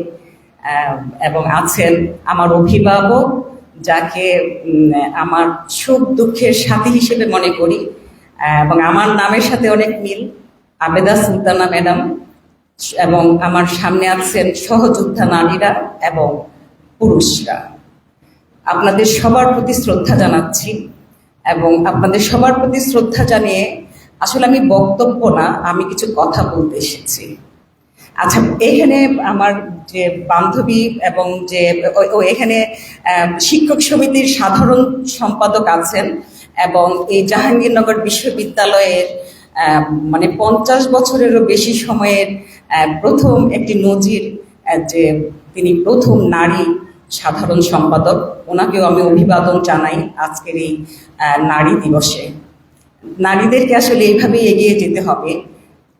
যতদূর দেখেছি, নারীকে আসলে কেউ জায়গা দেয় না, নারীকে জায়গাটা তৈরি করে নিতে হয়।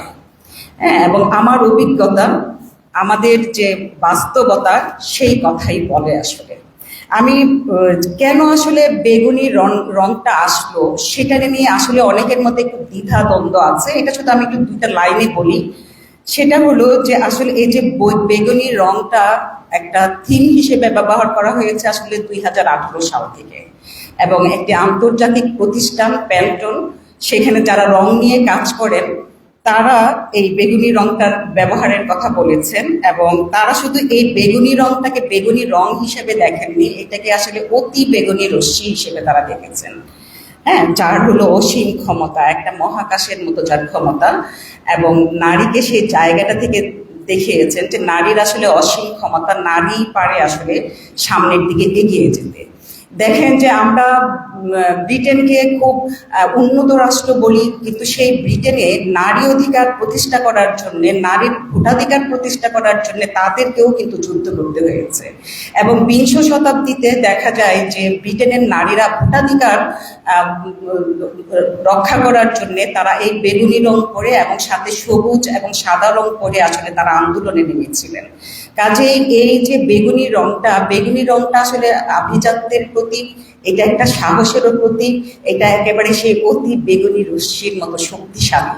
এবং রবীন্দ্রনাথ ঠাকুর কিন্তু তার স্ত্রীর পত্র গল্পে বলেছিলেন যে আসলে নারীর ক্ষমতায় আসলে পুরুষের যত ভয়। যে দেখেন একটা সময় নারী আসলে ঘরে আবদ্ধ থাকতেন, নারীকে বলা হতো যে তাদের মানে একটা দেখেন প্রবাদ আছে যে গাছের সৌন্দর্য হলো ফুল আর ঘরের সৌন্দর্য হলো নারী। কিন্তু সেই জায়গা থেকে আমরা আসলে আস্তে আস্তে বের হয়ে আসার চেষ্টা করছি, নিজেদের শক্তির বলে সেই অতি বেগুনি রশ্মির মতো আমরা সামনের দিকে এগিয়ে যাচ্ছি, নিজের যোগ্যতায়, নিজের কষ্টে, নিজের কি বলবো, মানে নিজের যোগ্যতাই বলবো এবং নিজের স্বাতন্ত্র্যে। এবার দেখেন আজকের যে প্রতিপাদ্য বিষয়, 8ই মার্চের 2025-এর যে প্রতিপাদ্য বিষয়, সেখানে বলা হচ্ছে যে অধিকার, সমতা, ক্ষমতায়ন, নারী এবং কন্যার উন্নয়ন। প্রতি বছরই একটা সুন্দর সুন্দর প্রতিপাদ্য বিষয় থাকে, কিন্তু সেটার বাস্তবতা আসলে কতটুকু ঘটে, সেটার বাস্তবায়ন আসলে আমরা কতটুকু ঘটাতে পারি, সেটার প্রশ্নের মুখোমুখি হয়েছি আসলে আমরা যদি একটু অতীতের দিকে তাকাই, দেখেন যে আমাদের যে ভাষা আন্দোলন ছিল, যেটা হলো আমাদের অস্তিত্বের একটা লড়াই ছিল, বাঙালি অস্তিত্বের একটা লড়াই ছিল, যেটা না হলে হয়তো আমরা এখন যে খুব গর্ব করে বলি যে আমরা স্বাধীন বাংলাদেশের নাগরিক, সেটা কিন্তু আমরা বলতে পারতাম না। সেই ভাষা আন্দোলনে সেই 1952 সালের 21শে ফেব্রুয়ারিতে নারীরা যেভাবে পুলিশের সঙ্গে, আর্মির সঙ্গে ধাক্কাধাক্কি করে যেভাবে ব্যারিকেড ভেঙেছিল, 144 ধারা যেভাবে ভেঙেছিল, ভেঙে যেভাবে বের হয়ে এসেছিল, সেই নারীদের স্বীকৃতি কিন্তু দেওয়া হয়নি। এবং রাষ্ট্রীয়ভাবে, এবং দেখেন দৃশ্যমান যে ভূমিকাটুকু আমরা নারীদের দেখি, নারীদের সেই ভূমিকা, মানে সেই ভূমিকার যে মূল্যায়ন, সেই মূল্যায়ন কিন্তু রাষ্ট্র করেনি। আমরা কিন্তু রাষ্ট্রীয়ভাবে ভাষা আন্দোলনে কতজন নারী অংশগ্রহণ করেছিলেন তার তালিকা কিন্তু আমরা পাইনি। কাজেই এই যে আমরা নারী দিবস কেন পালন করি, আদৌ নারী দিবস পালন করার দরকার আছে কিনা, এই প্রশ্নগুলি কিন্তু আমাদের মনে করিয়ে দেয় আসলে আমাদের নারী দিবস পালন করার দরকার আছে কিনা।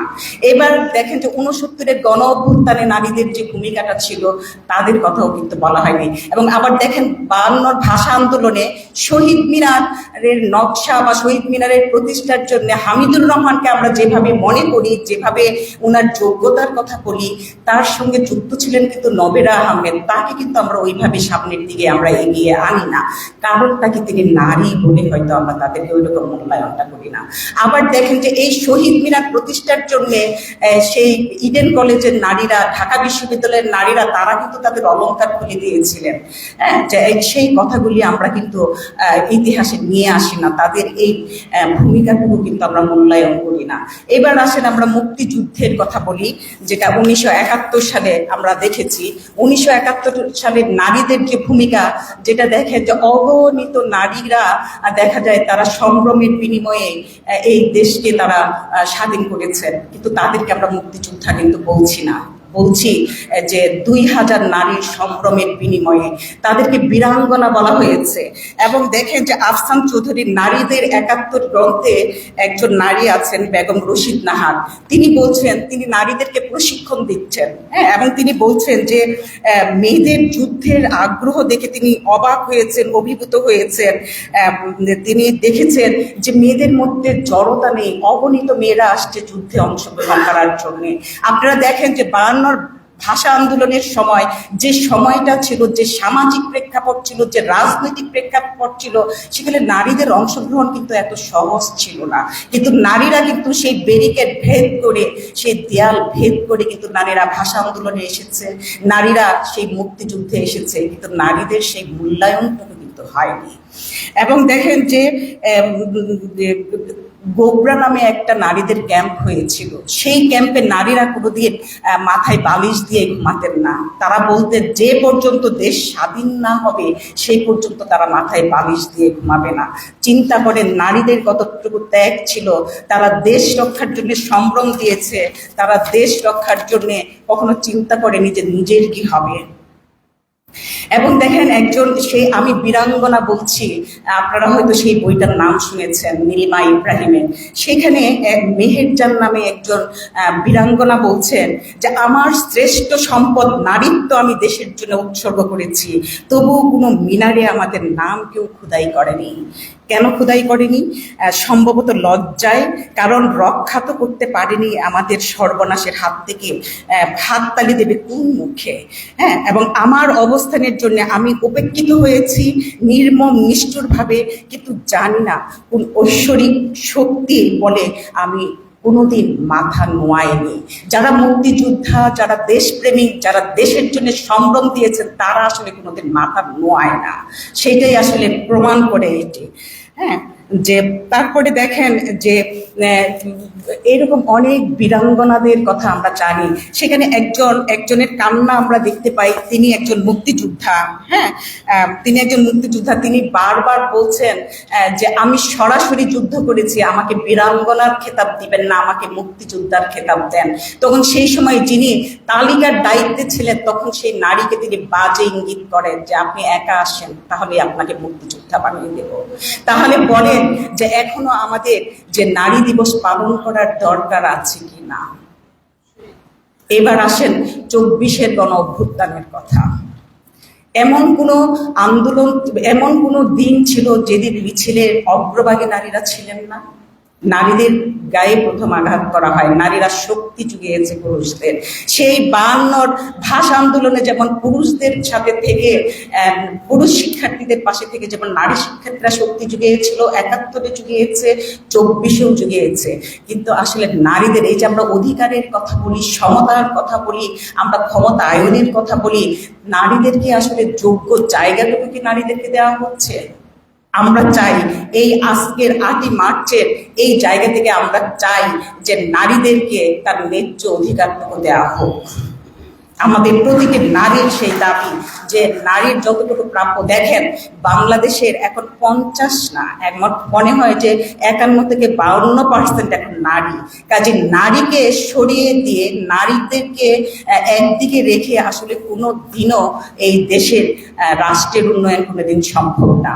আমি যদি মনে করি যে এই রাষ্ট্র কাঠামোর বহিরঙ্গ যদি হয় নারী, পুরুষ কাঠামোটা যদি হয় পুরুষ, তাহলে আমি বলবো যে এই রাষ্ট্রের আত্মাটা হলো নারী। আত্মাকে ছাড়া কোনোদিন একটা রাষ্ট্র সামনের দিকে এগিয়ে যেতে পারে না। কারণ আত্মা ছাড়া একটা মানুষের দেহ যেমন লাশে পরিণত হয়, এই রাষ্ট্রও কিন্তু এই নারীকে ছাড়া একটা লাশে পরিণত হবে। কাজেই দেখেন আজকে 8ই মার্চ পালন করতে গিয়ে আমরা নারীদের যে ধরনের সহিংসতার খবর পাচ্ছি, দেখেন যে গণ অভ্যুত্থানে নারীদের ভূমিকা ছিল কি, এবং এই 24-এর গণ অভ্যুত্থানের পরে নারীদের প্রতি যে ধরনের সহিংসতা আমরা দেখেছি মব জাস্টিসের নামে, বা যে ধরনের যৌন নিপীড়ন করা হয়েছে নারীদের উপর, এটা একটা নজিরবিহীন ঘটনা। নারীরা কোথায় নিরাপদ? আমরা অধিকারের কথা বলি, সমতার কথা বলি, আপনি বোরকার কথা বলবেন, আপনি পর্দার কথা বলবেন। পর্দা থেকে শুরু করে আজকে সেই 8 বছর 5 বছর 6 বছরের শিশুও কিন্তু নিরাপদ না। এমনকি দেখেন যে সর্বোচ্চ বিদ্যাপীঠ ঢাকা বিশ্ববিদ্যালয়ের নারী, তাকে যেভাবে হেনস্থা করেছে, আমরা আসলে আতঙ্কিত। আসলে আমরা কোন সমাজে বসবাস করছি? এবং হেনস্থাটা করেছে কি? সেই বিশ্ববিদ্যালয়ের একজন কর্মচারী। কতটা মানসিক বিকৃতি হলে এই ধরনের হেনস্থা করতে পারে? আরে আমি ওড়না পরবো কি পরবো না, আমি বোরকা পরবো কি পরবো না, আমি যদি মুসলমান হয়ে থাকি, আমি আমার সৃষ্টিকর্তাকে বিশ্বাস করি, সেইটার বিচার তো আপনি করার কেউ না। সেটার বিচার করবে হলো আমার সৃষ্টিকর্তা। আমি যদি পাপ করে থাকি, আমি যদি অন্যায় করে থাকি, সেই বিচারটা আমার সৃষ্টিকর্তা করবেন, আপনি আমার বিচার করার কেউ না। একটা শুনেছিলাম যে নবীজির সঙ্গে এক সাহাবী যাচ্ছিলেন, তো যেতে যেতে সেই সাহাবী বললেন যে হুজুর হুজুর, এক নারী তো খুব বাজে পোশাকে আছে, এখন কিভাবে যাবো এই রাস্তা দিয়ে? তখন নবীজি বললেন, তোমার দৃষ্টিকে হেফাজত করো। আমরা কয়জন বলি পুরুষের যে বিকারগ্রস্ত পুরুষ, সেই বিকারগ্রস্ত পুরুষদের দৃষ্টি হেফাজত করার জন্য আমরা কয়জনকে বলি? আমরা বলি না। হ্যাঁ, দেখেন যে কি অদ্ভুত লাগে যে দেখেন যে আসলে আমরা যখন একটা ওয়াজ শুনি, হ্যাঁ, বা যখন আমরা কোনো কি বলবো যে গ্রামে এখন তো অনেক ওয়াজ হয়, অনেক হুজুররা কথা বলেন, কিন্তু আমার মনে হয় ওনারা যদি নারীর বিরুদ্ধে না বলে, যদি আমার মনে হয় পুরুষদেরকে যদি অন্তত তাদের জ্ঞানটুকু তাদের উভয়কেই দেয়, কিন্তু পুরুষদের কি কি করা উচিত। হ্যাঁ, দেখেন যে কি অবাক কাণ্ড, যে একটা প্রবাদ আছে যে লজ্জাই হলো নারীর ভূষণ। কেন? তার মানে হলো পুরুষরা যেখানে সেখানে বসে তাদের সেই প্রাকৃতিক কাজ সারতে পারবে। এই ধরনের পরিবেশ কেন হবে? কেন লজ্জা পুরুষেরও ভূষণ হবে না? এইগুলি আসলে আমাদের আজকে প্রশ্ন করার কি হয়েছে। দেখেন যে নারীরা কোথাও নিরাপদ না। সেই মেট্রো রেলে যেখানে নারীদের কম্পার্টমেন্ট, সেখানে পুরুষরা উঠে গিয়ে শিশু থেকে শুরু করে, এটা তো এই মার্চের ঘটনা। আমরা যদি এই মার্চের 8 দিনের ঘটনা যদি বিশ্লেষণ করি, তাহলে আসলে নারীদের যে জায়গাটা, সেটা কিন্তু আমাদের ভীষণ স্পষ্ট হয়ে যায়। যে এই যে কিছু মানুষ, আমি পুরুষদেরকে খুব শ্রদ্ধা করি এবং আমি জানি যে পুরুষদের ছাড়া নারীরা কখনো সামনের দিকে এগিয়ে যেতে পারবে না, কিন্তু প্রশ্ন হলো কিছু বিকারগ্রস্ত পুরুষদের প্রতি, যে তাদের এই বিকারগ্রস্ততা থেকে কিভাবে আমরা মুক্তি পাবো, সেই মুক্তির পথটা আমাদের এখন খোঁজার সময় এসেছে। তাহলেই কেবল আমাদের এই নারী দিবস সার্থক হয়ে উঠবে। আমরা নারীর প্রতি কোনো সহানুভূতি চাই না, আমরা নারীর প্রতি যতটুকু সম্মান দেখানো, নারীকে যতটুকু মূল্যায়ন করা দরকার, আপনারা সেটুকুই শুধু করলে আমাদের চলবে। দেখেন কিছু প্রবাদ আছে যেগুলি, আমি কয়েকটা প্রবাদ বলি, তারপরে বিশ্লেষণটা করি। ভাই ভরদন রক্তের বাঁধন, যদিও পৃথক হয় নারীর কারণ। তারপরে দেখেন যে পুরুষ রাখলে হয় বাচ্চা, আর নারী রাখলে হয়, বললাম না, আপনারা সেটা জানেন। উঁচু কপালি, চিরল দাঁতি, লম্বা মাথার কেশ, এমন নারী করলে বিয়ে, ঘুরবে নানান দেশ।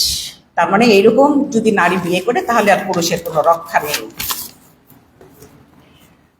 পতির পায়ে থাকে মতি, তবে তারে বলে সতী। এই যে তারপরে দেখেন আরো আছে, বউ আইলে ঘরে মুখ গেল উড়ে, সুখ গেল উড়ে। হ্যাঁ, তারপরে দেখেন যে নাও ঘোড়া নারী যে চড়ে তার। এই প্রবাদগুলি আমি বলছি আসলে এই জন্যে, কারণ এই প্রবাদগুলি কিন্তু আমাদের সমাজ থেকেই সৃষ্টি, অনেক যুগ ধরে এগুলি আমাদের ঐতিহ্য, এবং এইগুলির মধ্যে দিয়ে আসলে একটি সমাজের তার যে মানসিকতা, সেই মানসিকতার আসলে প্রকাশ ঘটে এই প্রবাদগুলির মধ্য দিয়ে। আচ্ছা, আরেকটা দেখেন যে রোকেয়া সাকাওয়াত হোসেন, তিনি একটি নারীদের স্কুল করেছিলেন, যেটার নাম ছিল সাকাওয়াত মেমোরিয়াল গার্লস স্কুল। হ্যাঁ, সেখানে মেয়েদের শরীর চর্চা করার কথা তিনি বলেছিলেন, কিন্তু এই যে এই স্কুলের শিক্ষার্থীদের অভিভাবকরা সেটাকে তারা ভালো দৃষ্টিতে দেখেননি। হ্যাঁ, তারা মনে করতেন যে এটা নারীদের এই কসরত করার দরকার নেই, নারীদের ব্যায়াম করার দরকার নেই, তারা যে এই অঙ্গি ভঙ্গি করে এটা আসলে খুব ভালো দেখা যায় না।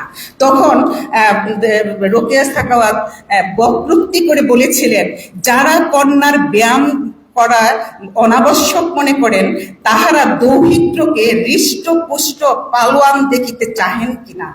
হ্যাঁ, যদি সেরূপ ইচ্ছা করেন তবে বোধ হয় তাহারা সুকুমারী গোলাপ লতিকায় কাঁঠাল ফলাইতে চাহেন।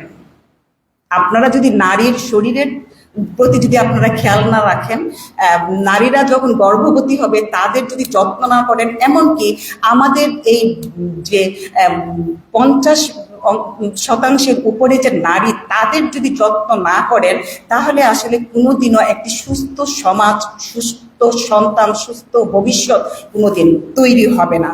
আমি একটি গল্প দিয়ে আসলে আজকের বক্তৃতা আমি শেষ করতে চাই, আমার আলোচনা শেষ করতে চাই।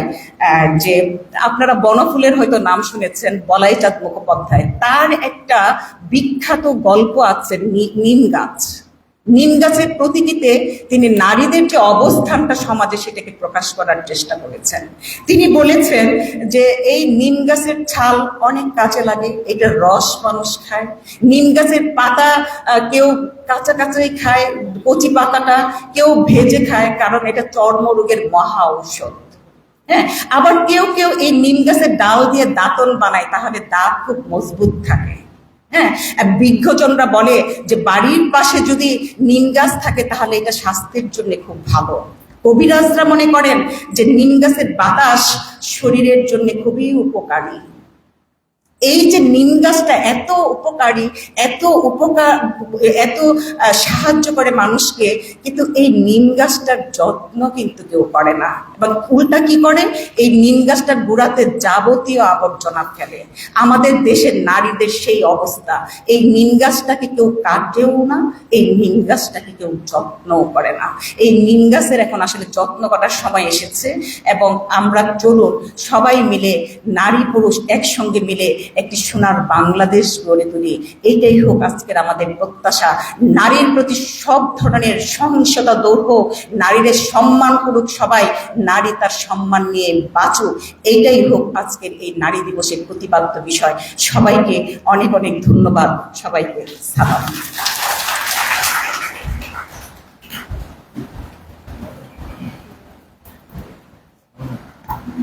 অধ্যাপক ডক্টর শামীমা সুলতানাকে অসংখ্য ধন্যবাদ। অধ্যাপক শামীমার বক্তব্যে একই সাথে নারীর বন্দনা এবং নারীর অবচেতনে ক্রিয়াশীল কিছু মানসিক অবস্থার কথা আমরা শুনতে পারলাম। এই পর্যায়ে আমি বক্তব্য রাখার জন্য আমন্ত্রণ জানাবো আজকের প্রধান আলোচক অধ্যাপক দিলারা চৌধুরীকে। তার আগে ছোট্ট করে দিলারা ম্যাডামের সম্পর্কে যদি একটু আমি বলি। অধ্যাপক দিলারা সাবেক অধ্যাপক ও চেয়ারম্যান, সরকার ও রাজনীতি বিভাগ, জাহাঙ্গীরনগর বিশ্ববিদ্যালয়। তিনি ট্রাস্টি মেম্বার ছিলেন গণ বিশ্ববিদ্যালয়ের। তিনি ভিজিটিং স্কলার ছিলেন কলাম্বিয়া ইউনিভার্সিটির। ফুলব্রাইট ভিজিটিং স্কলার হিসেবে উনি দায়িত্ব পালন করেছেন। উনি বেগম রোকেয়া পদকে ভূষিত হয়েছেন। 2006 সালে অধ্যাপক দিলারা ইউজিসি অ্যাওয়ার্ড পেয়েছেন the sexual harassment of Bangladeshi women at the work place গ্রন্থের জন্য। নারীর প্রতি কর্মক্ষেত্রে সহিংসতা রুখতে আইন প্রণয়নে অধ্যাপক দিলারার এই গ্রন্থটি থেকে মাননীয় বিচারক কোট করেছেন। অধ্যাপক দিলারার জন্য এটি একটি কালজয়ী অর্জন। মঞ্চে আসছেন অধ্যাপক দিলারা।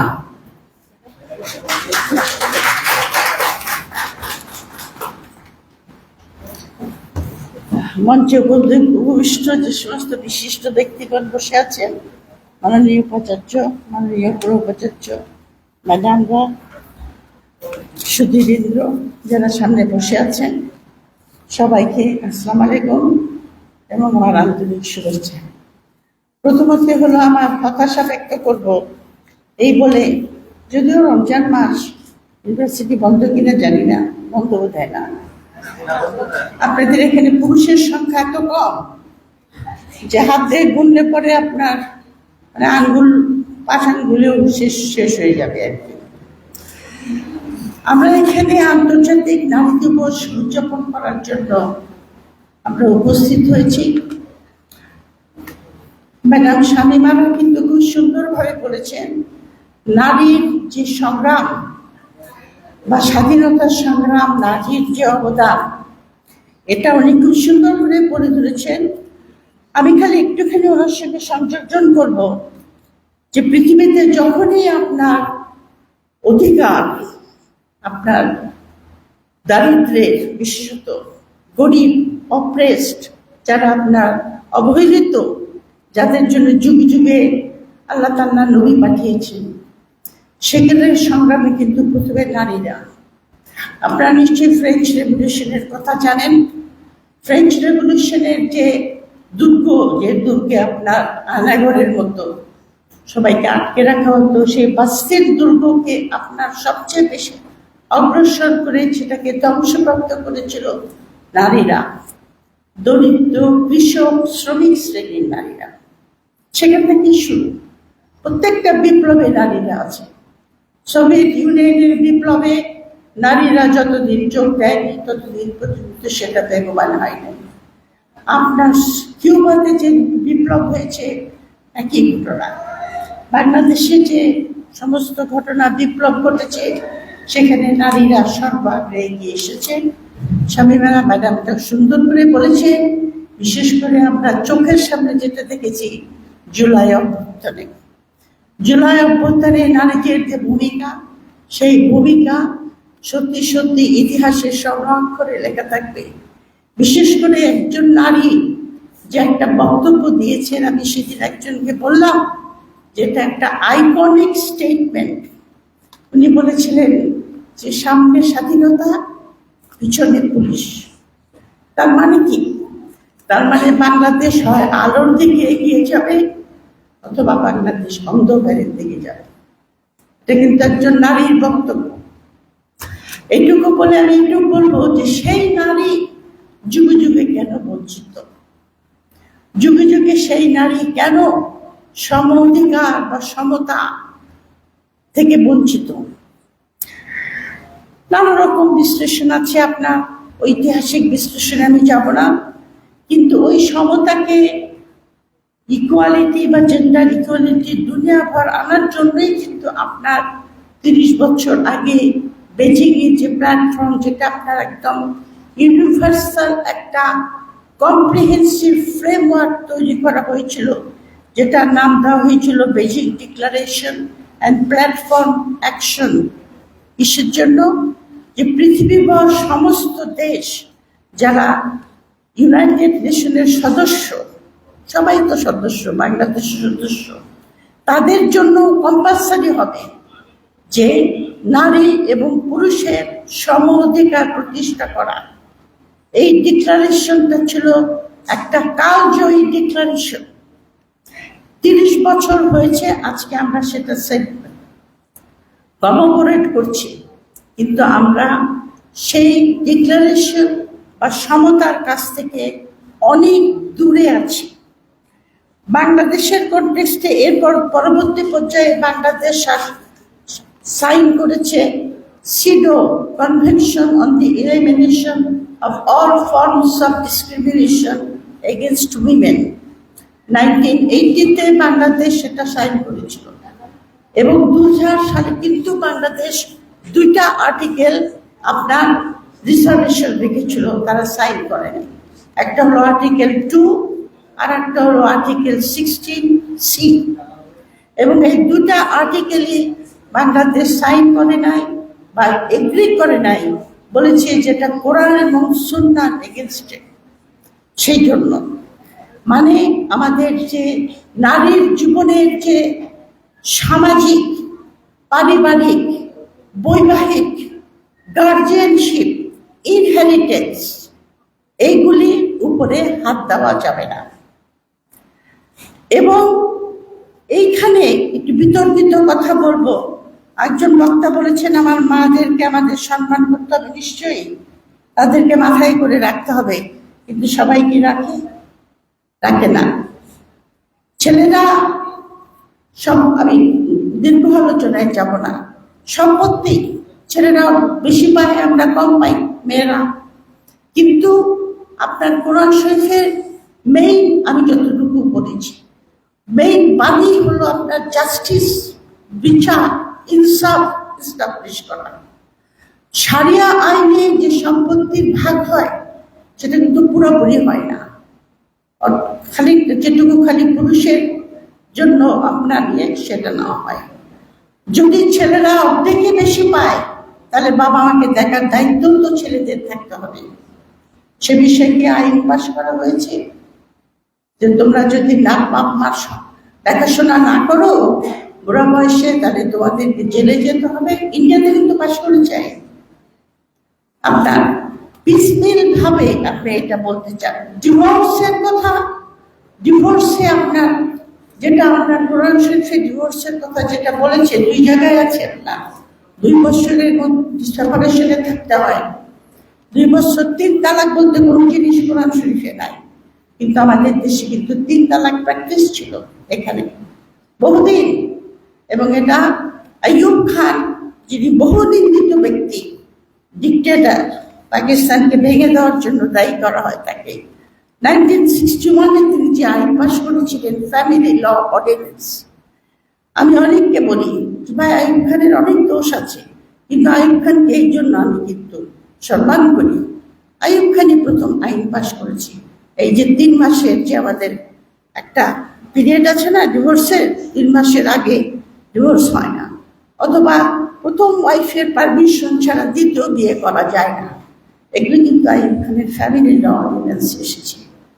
তারপর থেকে যতগুলি ডেমোক্রেটিক গভর্নমেন্ট এসেছে বাংলাদেশ হওয়ার পরে, একটা গভর্নমেন্ট আপনার প্রো নারী অথবা নারীর পারিবারিক, সামাজিক, ইনহেরিটেন্স অথবা গার্জিয়ানশিপ ব্যাপারে হাত দেয়নি। গার্জিয়ানশিপের ব্যাপারে কি আছে? 7 বছর পর্যন্ত মা রাখতে পারবে, তারপরে বাবা নিয়ে যাবে। 12 বছর পর্যন্ত মা রাখবে, তারপরে বাবা নিয়ে যাবে। মানে গার্জিয়ানশিপটা পুরুষের কাছে দেওয়া হয়েছে। কিন্তু আপনি যদি বিশ্ব জাস্টিসের কথা বলেন, তাহলে গার্জিয়ানশিপ তো দেওয়া উচিত বাবা মা দুজনকেই। মার স্নেহ থেকে বঞ্চিত বোধ করলে পরে সেই ছেলের যে ডেভেলপমেন্ট কম হবে সে বিষয়ে তো কোনো সন্দেহ নাই। এসব ব্যাপারে কেউ হাত দেয়নি। ডিভোর্স, ইনহেরিটেন্স অথবা আপনার তালাকের ব্যাপারে ইন্ডিয়াতে আপনার সুপ্রিম কোর্ট পর্যন্ত যেতে হয়েছে এই 3 তালাক বন্ধ করতে। আমাদের দেশে অর্ডিন্যান্সের থ্রুতে এটা বন্ধ করেছে। এখানে একটা জায়গা হয়তো আমরা দেখেছি, অনেক জায়গায় আমরা, আমি যেটাকে বলবো আপনাদেরকে, যেটা আমি বলবো আমাদের দেশে আপনার অনেক রকম ভাবে ধর্মের নামে নারীকে নিগৃহীত করা হয়। সুতরাং আমি যে কথা আপনাদেরকে বলবো, অনুরোধ করবো, আপনারা যারা শিক্ষিত এখানে বসে আছেন, আপনারা সবাই আপনার ধর্ম সম্বন্ধে পড়াশোনা করেন। শুধু আমি বলবো না যে আপনি কোরআন শরীফ তেলাওয়াত করবেন, তা নয়। আমাদের অনেক ইসলামিক স্কলার আছেন, মৌলানা ইউসুফ আলী, মৌলানা আসাদ, লাইলা বলে একজন আছেন ইজিপ্টের, যারা আপনার ধর্মের, ইসলামের এসেন্স, ইসলামের স্পিরিচুয়ালিজম, ইসলামের জাস্টিসের কথা সুন্দর করে বলেছেন। আমরা ওয়াজে মৌলবী সাহেবরা কি বলে, আমার একজন আত্মীয় আমাকে বলেছিল যে সারাক্ষণ মৌলবী সাহেবদেরকে বকাবকি করেন, এই করেছে সেই করেছে, আপনি নিজে পড়েন না কেন? আমি অনুরোধ করবো আপনারা পড়বেন। এটা একটা বলবো, যেখানে আপনার এই ধর্মের নামে নারীদেরকে নির্যাতন করা হয় বহুভাবে। নির্যাতন করা হয়, উত্ত্যক্ত করা হয়, যৌন হয়রানি করা হয়, পারিবারিক নির্যাতন করা হয়, যৌতুকের জন্য নির্যাতন করা হয়। যৌতুক কি ইসলামে আছে? ইসলামে যৌতুকের কথা কি আছে? কিন্তু প্র্যাকটিস হচ্ছে, এবং সেটা নিয়ে আপনার অন্যায়ভাবে তাদেরকে শাস্তি দেওয়া হচ্ছে। সালিশ, এ সমস্ত ব্যাপারে আপনার বহুভাবে নারীরা নির্যাতিত হচ্ছে। এটুকু আমি বলবো। আর দ্বিতীয় যে কথাটা বলবো সেটা হলো, আমরা সবাই সমতার কথা বলছি। সমতা জিনিসটা আপনি কি করে আসবে? তিনটা জিনিস আপনার, এটা একজন বক্তা আগে বলেছেন, সেটা হলো আপনার সমাজ, রাষ্ট্র, পরিবার। এই তিনটা একযোগে কাজ করতে হবে। সমাজে আর পরিবারে যেটাকে বলা হয় সামাজিকরণ। আমাদের দেশে কিন্তু নারী পুরুষের যে বৈষম্য, এই যে বৈষম্য বিরোধী আন্দোলন ছাত্ররা করছে, যার সঙ্গে আমি পুরাপুরি একমত, আইডেন্টিফাই। এই বৈষম্য শুরু হয় আপনার পরিবারে। নারী বা কন্যা সন্তানকে আপনার কম খেতে দেওয়া হয় ছেলে সন্তানের চাইতে। এটা ফ্যাক্ট, যে বাড়ির যে ভালো খাবারটা সেটা ছেলেটা খায়, কিন্তু মেয়েটা খায় না। পড়াশোনা যখন করতে হয়, ছেলেকে বিদেশে পাঠানো হয়, মেয়েকে পাঠানো হয় না। বৈষম্যটা ওখান থেকেই শুরু হয়। যেরকম আপনার ওয়েস্টার্ন ওয়ার্ল্ডেও আপনি যদি বলেন নারী পুরুষের সমতার কথা, পৃথিবীর কোথাও কিন্তু নাই। আমি ওয়েস্টার্ন কান্ট্রিতে বহুদিন থেকে এসেছি, আমেরিকায় থেকেছি আমি 16 বছর, সেখানে আমি চাকরি করেছি, আমি ইউকেতে পড়াশোনা করেছি। সেখানেও আমি দেখেছি যে নারী পুরুষের সমতা সেই সেন্সে নাই। তবু সেখানে তারা নারী এবং পুরুষের সমতা কিছুটা হলেও সহনীয় পর্যায়ে নিয়ে এসেছে। প্রথম কথা হলো পরিবার। পরিবার থেকে শুরু করতে হবে, তারপরে শুরু করতে হবে সেটাকে আমরা বলি সামাজিকরণ। যেরকম আমি একদিন বসেছিলাম আমার ছেলের বাসায়, আমার নাতি নাতনিগুলি তখন খুব ছোট, তো নাতিটা বড়, নাতনিটা ছোট। তো ও বসে বসে ওই যে খেলছে আর কি, লিভিং রুমে বসে। তো কিছুক্ষণ পর পর চিন্তা করে বলছে ওর মাকে, ওর ভাইয়ের নাম হলো ওমর, বলছে মা, ওমর ইজ আমার সঙ্গে is being mean to me. বলে কি করছে? মানে আমাকে ধাক্কা দিচ্ছে। আমার ছেলের বউ তাকে বলছে ওমরকে, Omar you never hit a woman. তো ওমর আবার বলছে যে she is not a woman, she is a girl. তো আমার ছেলের বউ বলছে she is a woman now and you never hit a woman. ছোটবেলার থেকে শিক্ষা দিচ্ছে যে কোনোদিনও মেয়েদের গায়ে হাত দিবে না। এটা হলো সামাজিক, পারিবারিক সামাজিকরণ। সমাজ থেকে, আমাদের সমাজ হলো পিতৃস্বাত্মিক সমাজ। এখানে মেয়েদেরকে মনে করা হয়, শামীম ম্যাডাম এবং অন্যান্য ম্যাডামরা আমার সঙ্গে স্বীকার করবেন, আমিও এখানে চাকরি করেছি বহুদিন, আমাদের দেশের পুরুষরা মনে করে আমাদের মেয়েদের মাথায় বুদ্ধি কম, মেয়েরা ভাই বুদ্ধি কম। একটা প্রবাদ আছে, উনি অনেকগুলি প্রবাদের কথা বলেছেন। একটা প্রবাদ আছে, 12 হাজ কাপড়ে যাদের কাছে হাঁটে না, মানে শাড়ি, তাদের আবার বুদ্ধি। তারপরে হলো নারীর আবার গুণ কি? মরলে নারীর গুণ গায়, মরে যাওয়ার পরে বলবো আহা ভালো লোক ছিলেন। সুতরাং আপনার সমাজ থেকে, পিতৃতাত্ত্বিক সমাজ থেকে নারীকে অবমূল্যায়ন করা হয়। আমি নিজে একা এখানে সমাজে বাস করেছি 27 বছর। আমি বৈধব্য জীবন বা একলা, সিঙ্গেল। আমি জানি কিভাবে সমাজ আপনাকে নিগৃহীত করে, কথার দ্বারা আপনাকে লুক ডাউন করা, আপনাকে আপনার পজিশন বুঝিয়ে দেওয়া, আপনি এখানে বিলং করেন না, আপনি কোনো ওপিনিয়ন দিতে গেলে বলবে আপনি বেশি কথা বলেন, এত কথা বলেন কেন? সমাজ অবমূল্যায়ন করে। তৃতীয় পর্যায়ে যেটা আসবে সেটা হলো রাষ্ট্র। রাষ্ট্রটা গঠন করে কারা? সমাজ থেকে তো, ভাইসা ভার্সা।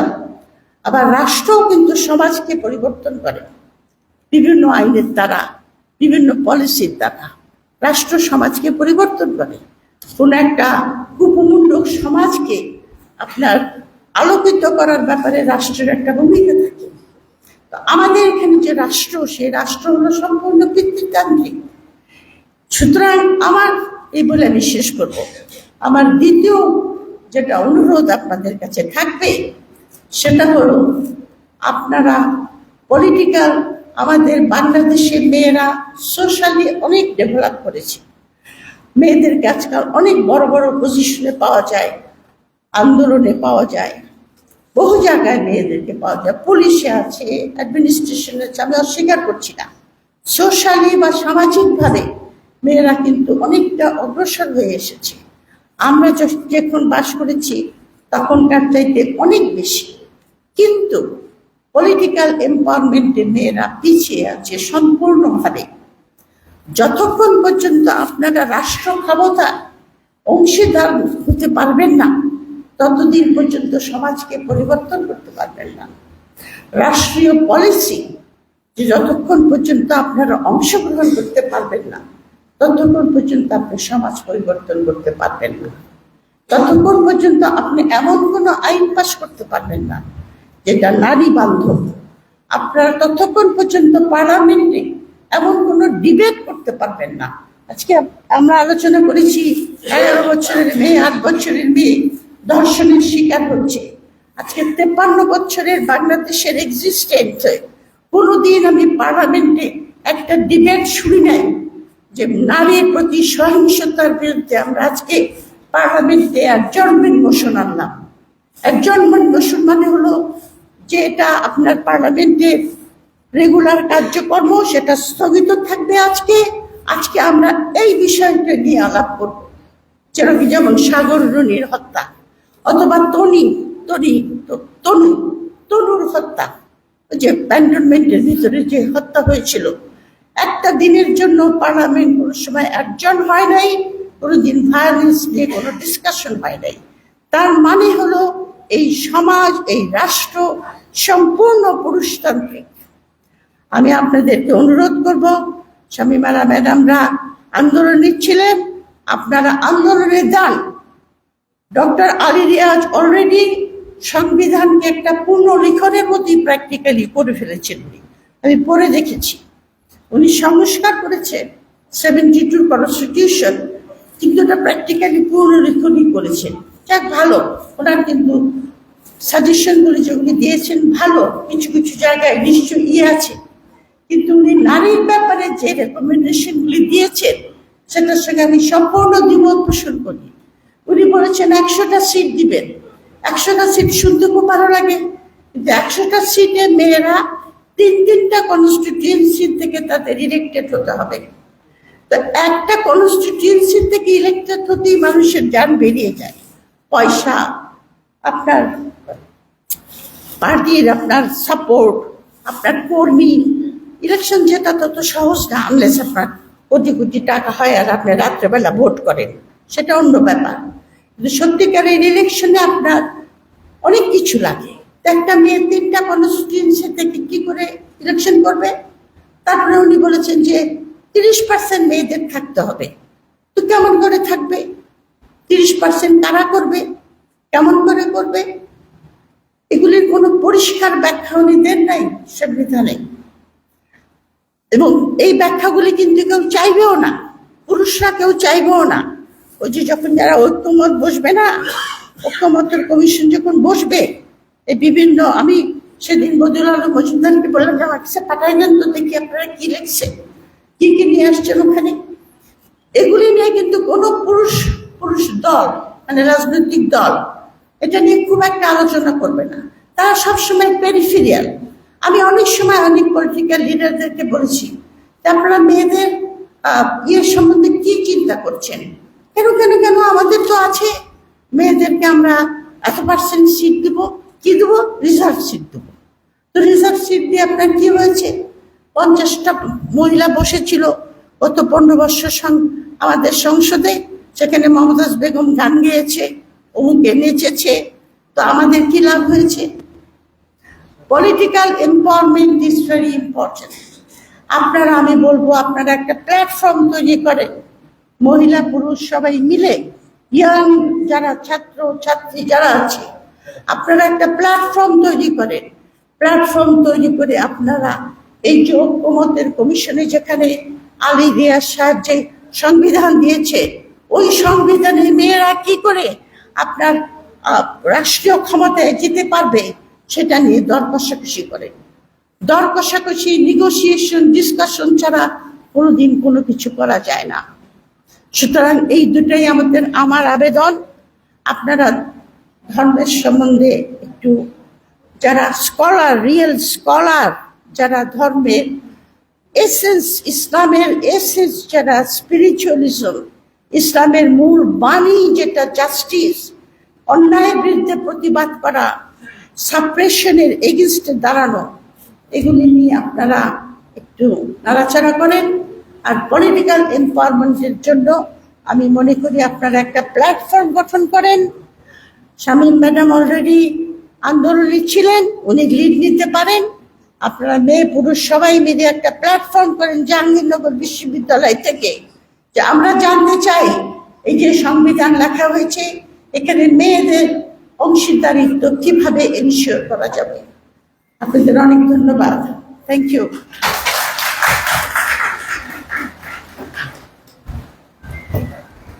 অসংখ্য ধন্যবাদ অধ্যাপক দিলারা চৌধুরীকে। অধ্যাপক দিলারার বক্তৃতায় ত্রিমাত্রিক ব্যাখ্যায় আমরা নারীর জন্য অধিকার, সমতা এবং ক্ষমতায়নের বিশ্লেষণ পেয়েছি। অসংখ্য ধন্যবাদ। সেই সাথে আমরা আরো আইডিয়া পেলাম একটি প্ল্যাটফর্ম তৈরি করার, প্রস্তুতি নেওয়ার জন্য, যেখান থেকে সমন্বিতভাবে নারী পুরুষ মিলে সমন্বিতভাবে সংবিধান সংশোধনে বা সংবিধানে নারীর ক্ষমতা এবং নারীর অংশগ্রহণের সমতা আনার জন্য কি পদক্ষেপ নেওয়া হয়েছে সেটা জানার জন্য একটি প্ল্যাটফর্ম আমরা অবশ্যই গঠন করতে পারি। মাননীয় উপাচার্য মহোদয়ের প্রতি দৃষ্টি আকর্ষণ করছি এই বিষয়ে। এই পর্যায়ে প্রধান অতিথির বক্তব্য শুনব মাননীয় উপাচার্য অধ্যাপক ডক্টর কামরুল আহসান স্যারের কাছ থেকে।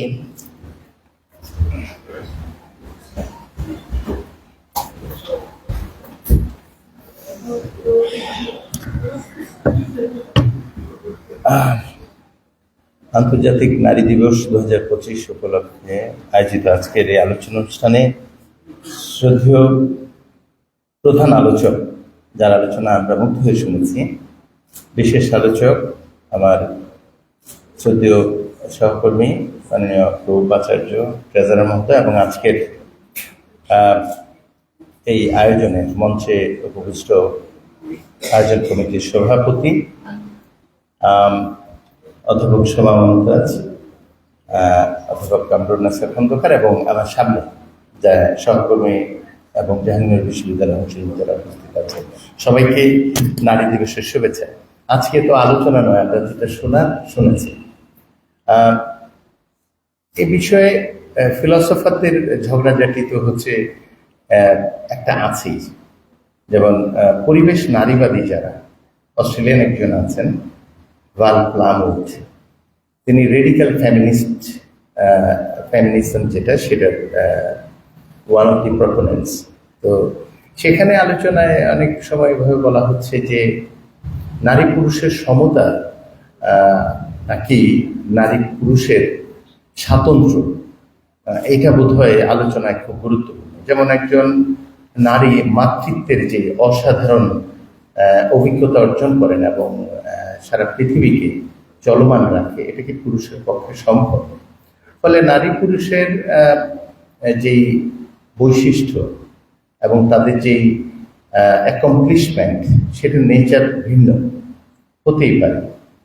এখন প্রশ্ন হচ্ছে যে একেবারে 50-50 এইভাবে চিন্তা করাটা নারী পুরুষের বৈশিষ্ট্য বিশ্লেষণে সংকট তৈরি করে অনেকে মনে করে। সেক্ষেত্রে নারীদের কেন পুরুষের সমান হতে হবে? কেন পুরুষের চেয়ে অনেক অনেক বেশি অসাধারণ হবে না? মাতৃত্বের এই অসাধারণ বৈশিষ্ট্য কি পুরুষের পক্ষে অর্জন করা সম্ভব?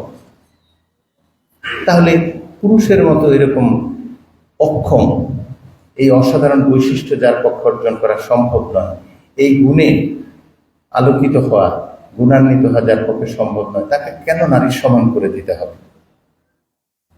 এই সমতার আবেদন কি অযৌক্তিক নয়? এটা কতটা যৌক্তিক, এই প্রশ্ন অনেক জায়গায় করছে। ফলে নারী পুরুষের মধ্যে যে পার্থক্য তৈরি করা, তিনি মনে করেন যে এই পার্থক্য তৈরি করার ক্ষেত্রে সচেতনতা খুব জরুরি। তা না হলে কোনো না কোনো পক্ষের বৈশিষ্ট্যকে আসলে আন্ডারমাইন করা হবে এবং সেক্ষেত্রে পুরো বিশ্লেষণটা অগ্রহণযোগ্য হয়ে যেতে পারে দার্শনিক দৃষ্টিকোণ থেকে। আর আরেকটি বিষয়ে দেখেছি যে নারীদের প্রশংসা করার জন্য পুরুষরা অনেক সময় অনেক কিছু লেখে। যে পুরুষের লেখা আমার ধারণা কোথায় যেন দেখেছি, if you want something done ask a woman, if you want something said then ask a man। তার মানে নারীরা হলো কাজের, পুরুষরা হলো কথা। এটা জানি না কি মানে তার মানে হচ্ছে যে এটা তো এরকমই। আর নারী পুরুষের বৈষম্যের এই জায়গাটা, এটা বৈষম্য নয়, এটা এক ধরনের ঔদার্যের অসাধারণ চর্চা।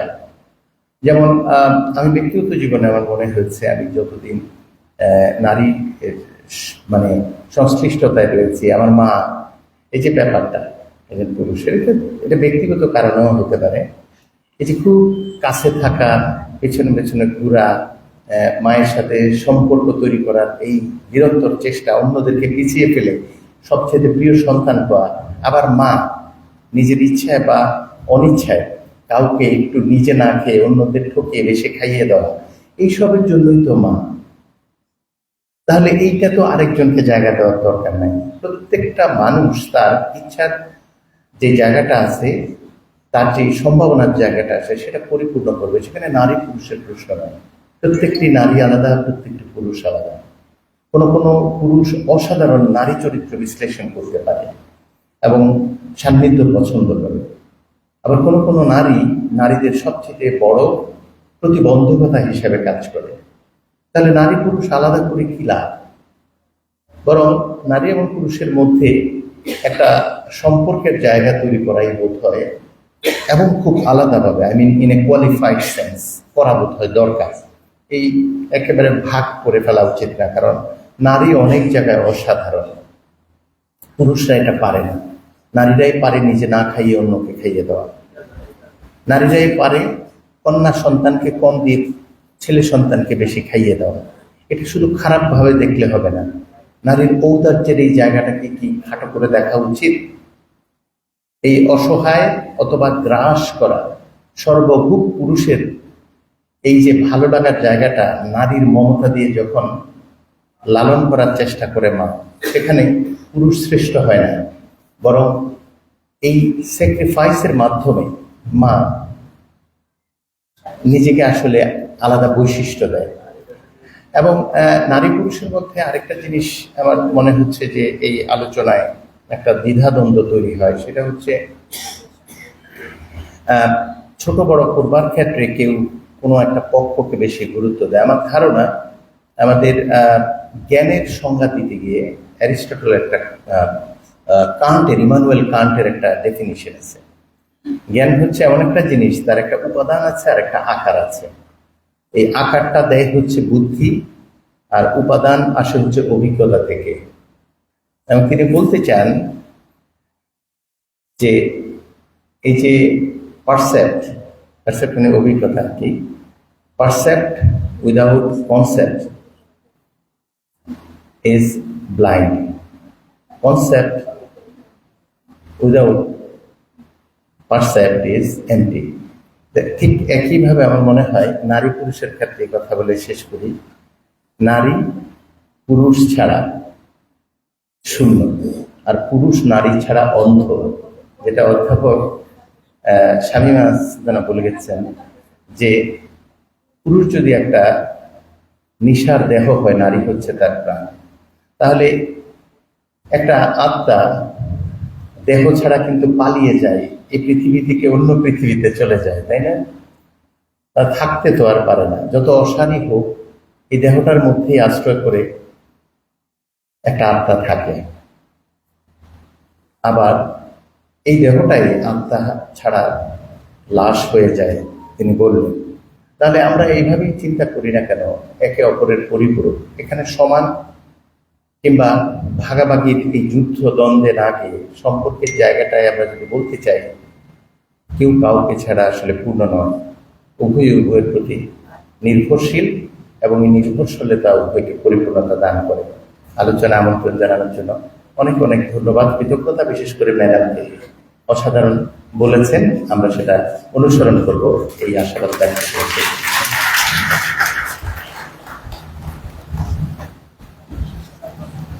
অসংখ্য ধন্যবাদ মাননীয় উপাচার্য মহোদয়কে। মাননীয় উপাচার্য মহোদয়ের সামগ্রিক বক্তব্যে একটি বিষয় আমার খুব মনে দাগ কেটেছে। স্যার বোধহয় নারী এবং পুরুষ দুপক্ষেরই স্বাতন্ত্র্যের সংরক্ষণের বিষয়ে জোর দিয়েছেন।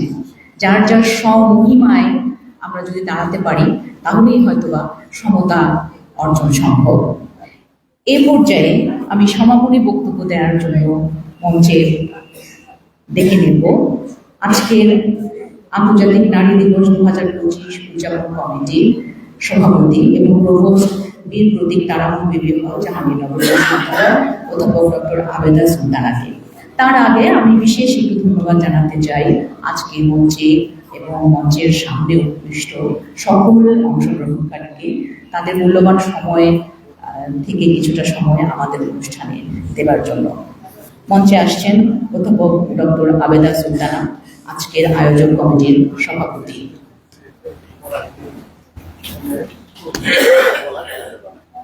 সম্মানিত সুধী মণ্ডলী, আসসালামু আলাইকুম। আমি এত জ্ঞানী হয়ে গেলাম এইসব বিষয়ে যে বক্তৃতা শুনে এতটা গভীরভাবে কখনো ভাবি নাই। দিলারা ম্যাডাম মনে হয় আমাদের চোখ খুলে দিয়ে গেলেন। ডক্টর শামীমা তিনি অত্যন্ত সুন্দর করে বলেছেন,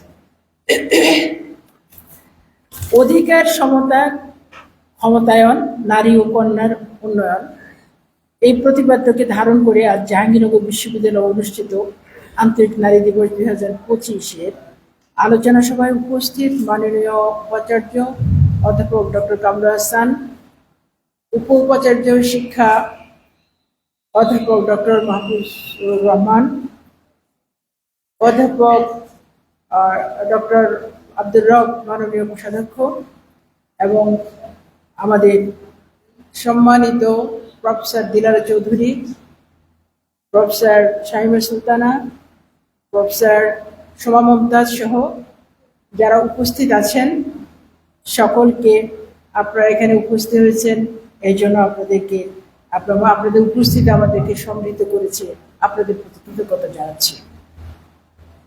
আমি একটু কথা বলতে চাই, এই যে অধিকার, সমতা, ক্ষমতায়ন, এই জিনিসগুলো কিন্তু মোটামুটি আমরা কিছুটা সুবিধাভোগী আমরা পাই। তা আসলে আমরা কথা বলছি আমাদের বাইরের সোসাইটি নিয়ে, আমাদের ছাড়াও আরো আরো আরো আমাদের সমাজে আরো পার্ট আছে, তাদেরকে নিয়ে আমরা কথা বলছি। আগেও কিন্তু নারীর অধিকার, সমতা এগুলো আমি দেখেছি ছিল। যেমন আমার বাবা চাকরি করতেন, উনি টাকাটা এনে প্রথম পুরোটাই মাকে দিতেন, মা সেটা দিয়ে সংসার চালাতেন, আমাদের আদর আপ্যায়ন উনি করতেন। মা কিন্তু সবগুলি টাকা দিয়ে শাড়ি কিনে বসে থাকেন না। তো এই জন্য আমি এগুলির সাথে সাথে শিক্ষাটাকে খুব গুরুত্ব দিই, সুশিক্ষা। যারা একজন নারী বোঝে, আমাদের ভিসার যেটা বললেন যে যার যার যে অবস্থান সেখানে একটু সচেতন হওয়ার দরকার আছে। এটা আমার তরফ থেকে আমি মনে করি যে এটা খুবই দরকার, যে যেমন পুরুষ নারীকে তার অধিকার দিবে, তার ক্ষমতা দিবে, তার সমতা দিবে, আবার একইভাবে নারীও সেটার যেন সদ্ব্যবহার করতে পারে। আর 50-50 আমিও চাই, কিন্তু ওই 50-50 করতে গিয়ে যদি আমাদের ছাত্ররা, মানে আমাদের পুরুষ যে অংশটা, তারা যদি আবার বেকার হয়ে যায়, সেখানে সমস্যা আছে। এসব বিষয়গুলো আমি বলবো না, এগুলো দিলারা ম্যাডামরা খুব ভালো বলবেন। দিলারা ম্যাডাম এর ব্যাপারে অবশ্যই দৃষ্টি রাখবেন। আমাদের আমন্ত্রিত অতিথি তিনি, এবং আমাদের সাথে আরো আছেন আমাদের আলোচকবৃন্দ, ডক্টর শামীমা সুলতানা, যারা বলেছেন শোভা মমতাজ, আইরিনা প্রফেসর আইরিন, আপনাদের সকলের প্রতি আমার কৃতজ্ঞতা। আপনাদের কথা থেকে আমরা সমৃদ্ধ হয়েছি, আমরা আলোকিত হয়েছি। উপস্থিত আমাদের শ্রদ্ধেয় সহকর্মী বৃন্দ, ইলেকট্রনিক প্রিন্ট মিডিয়া সাংবাদিক আছে কিনা জানি না, বৃন্দ, প্রাণপ্রিয় শিক্ষার্থীবৃন্দ এবং অন্যান্য উপস্থিতি, আপনারা ধৈর্য ধরে আমাদের বক্তব্য শুনেছেন, এই জন্য আপনাদের প্রতি কৃতজ্ঞ।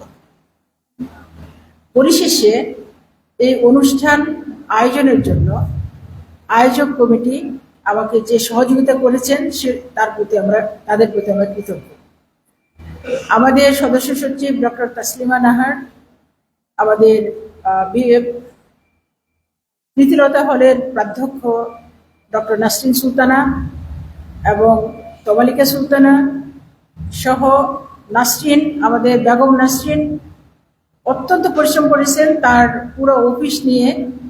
আমি সকলের প্রতি, আমি কারোর নাম আমার এই মুহূর্তে আর মনে পড়ছে না, তো কমিটিতে যারা ছিলেন তাদের সকলের প্রতি আমি সহযোগিতা করছি, কৃতজ্ঞতা জ্ঞাপন করছি।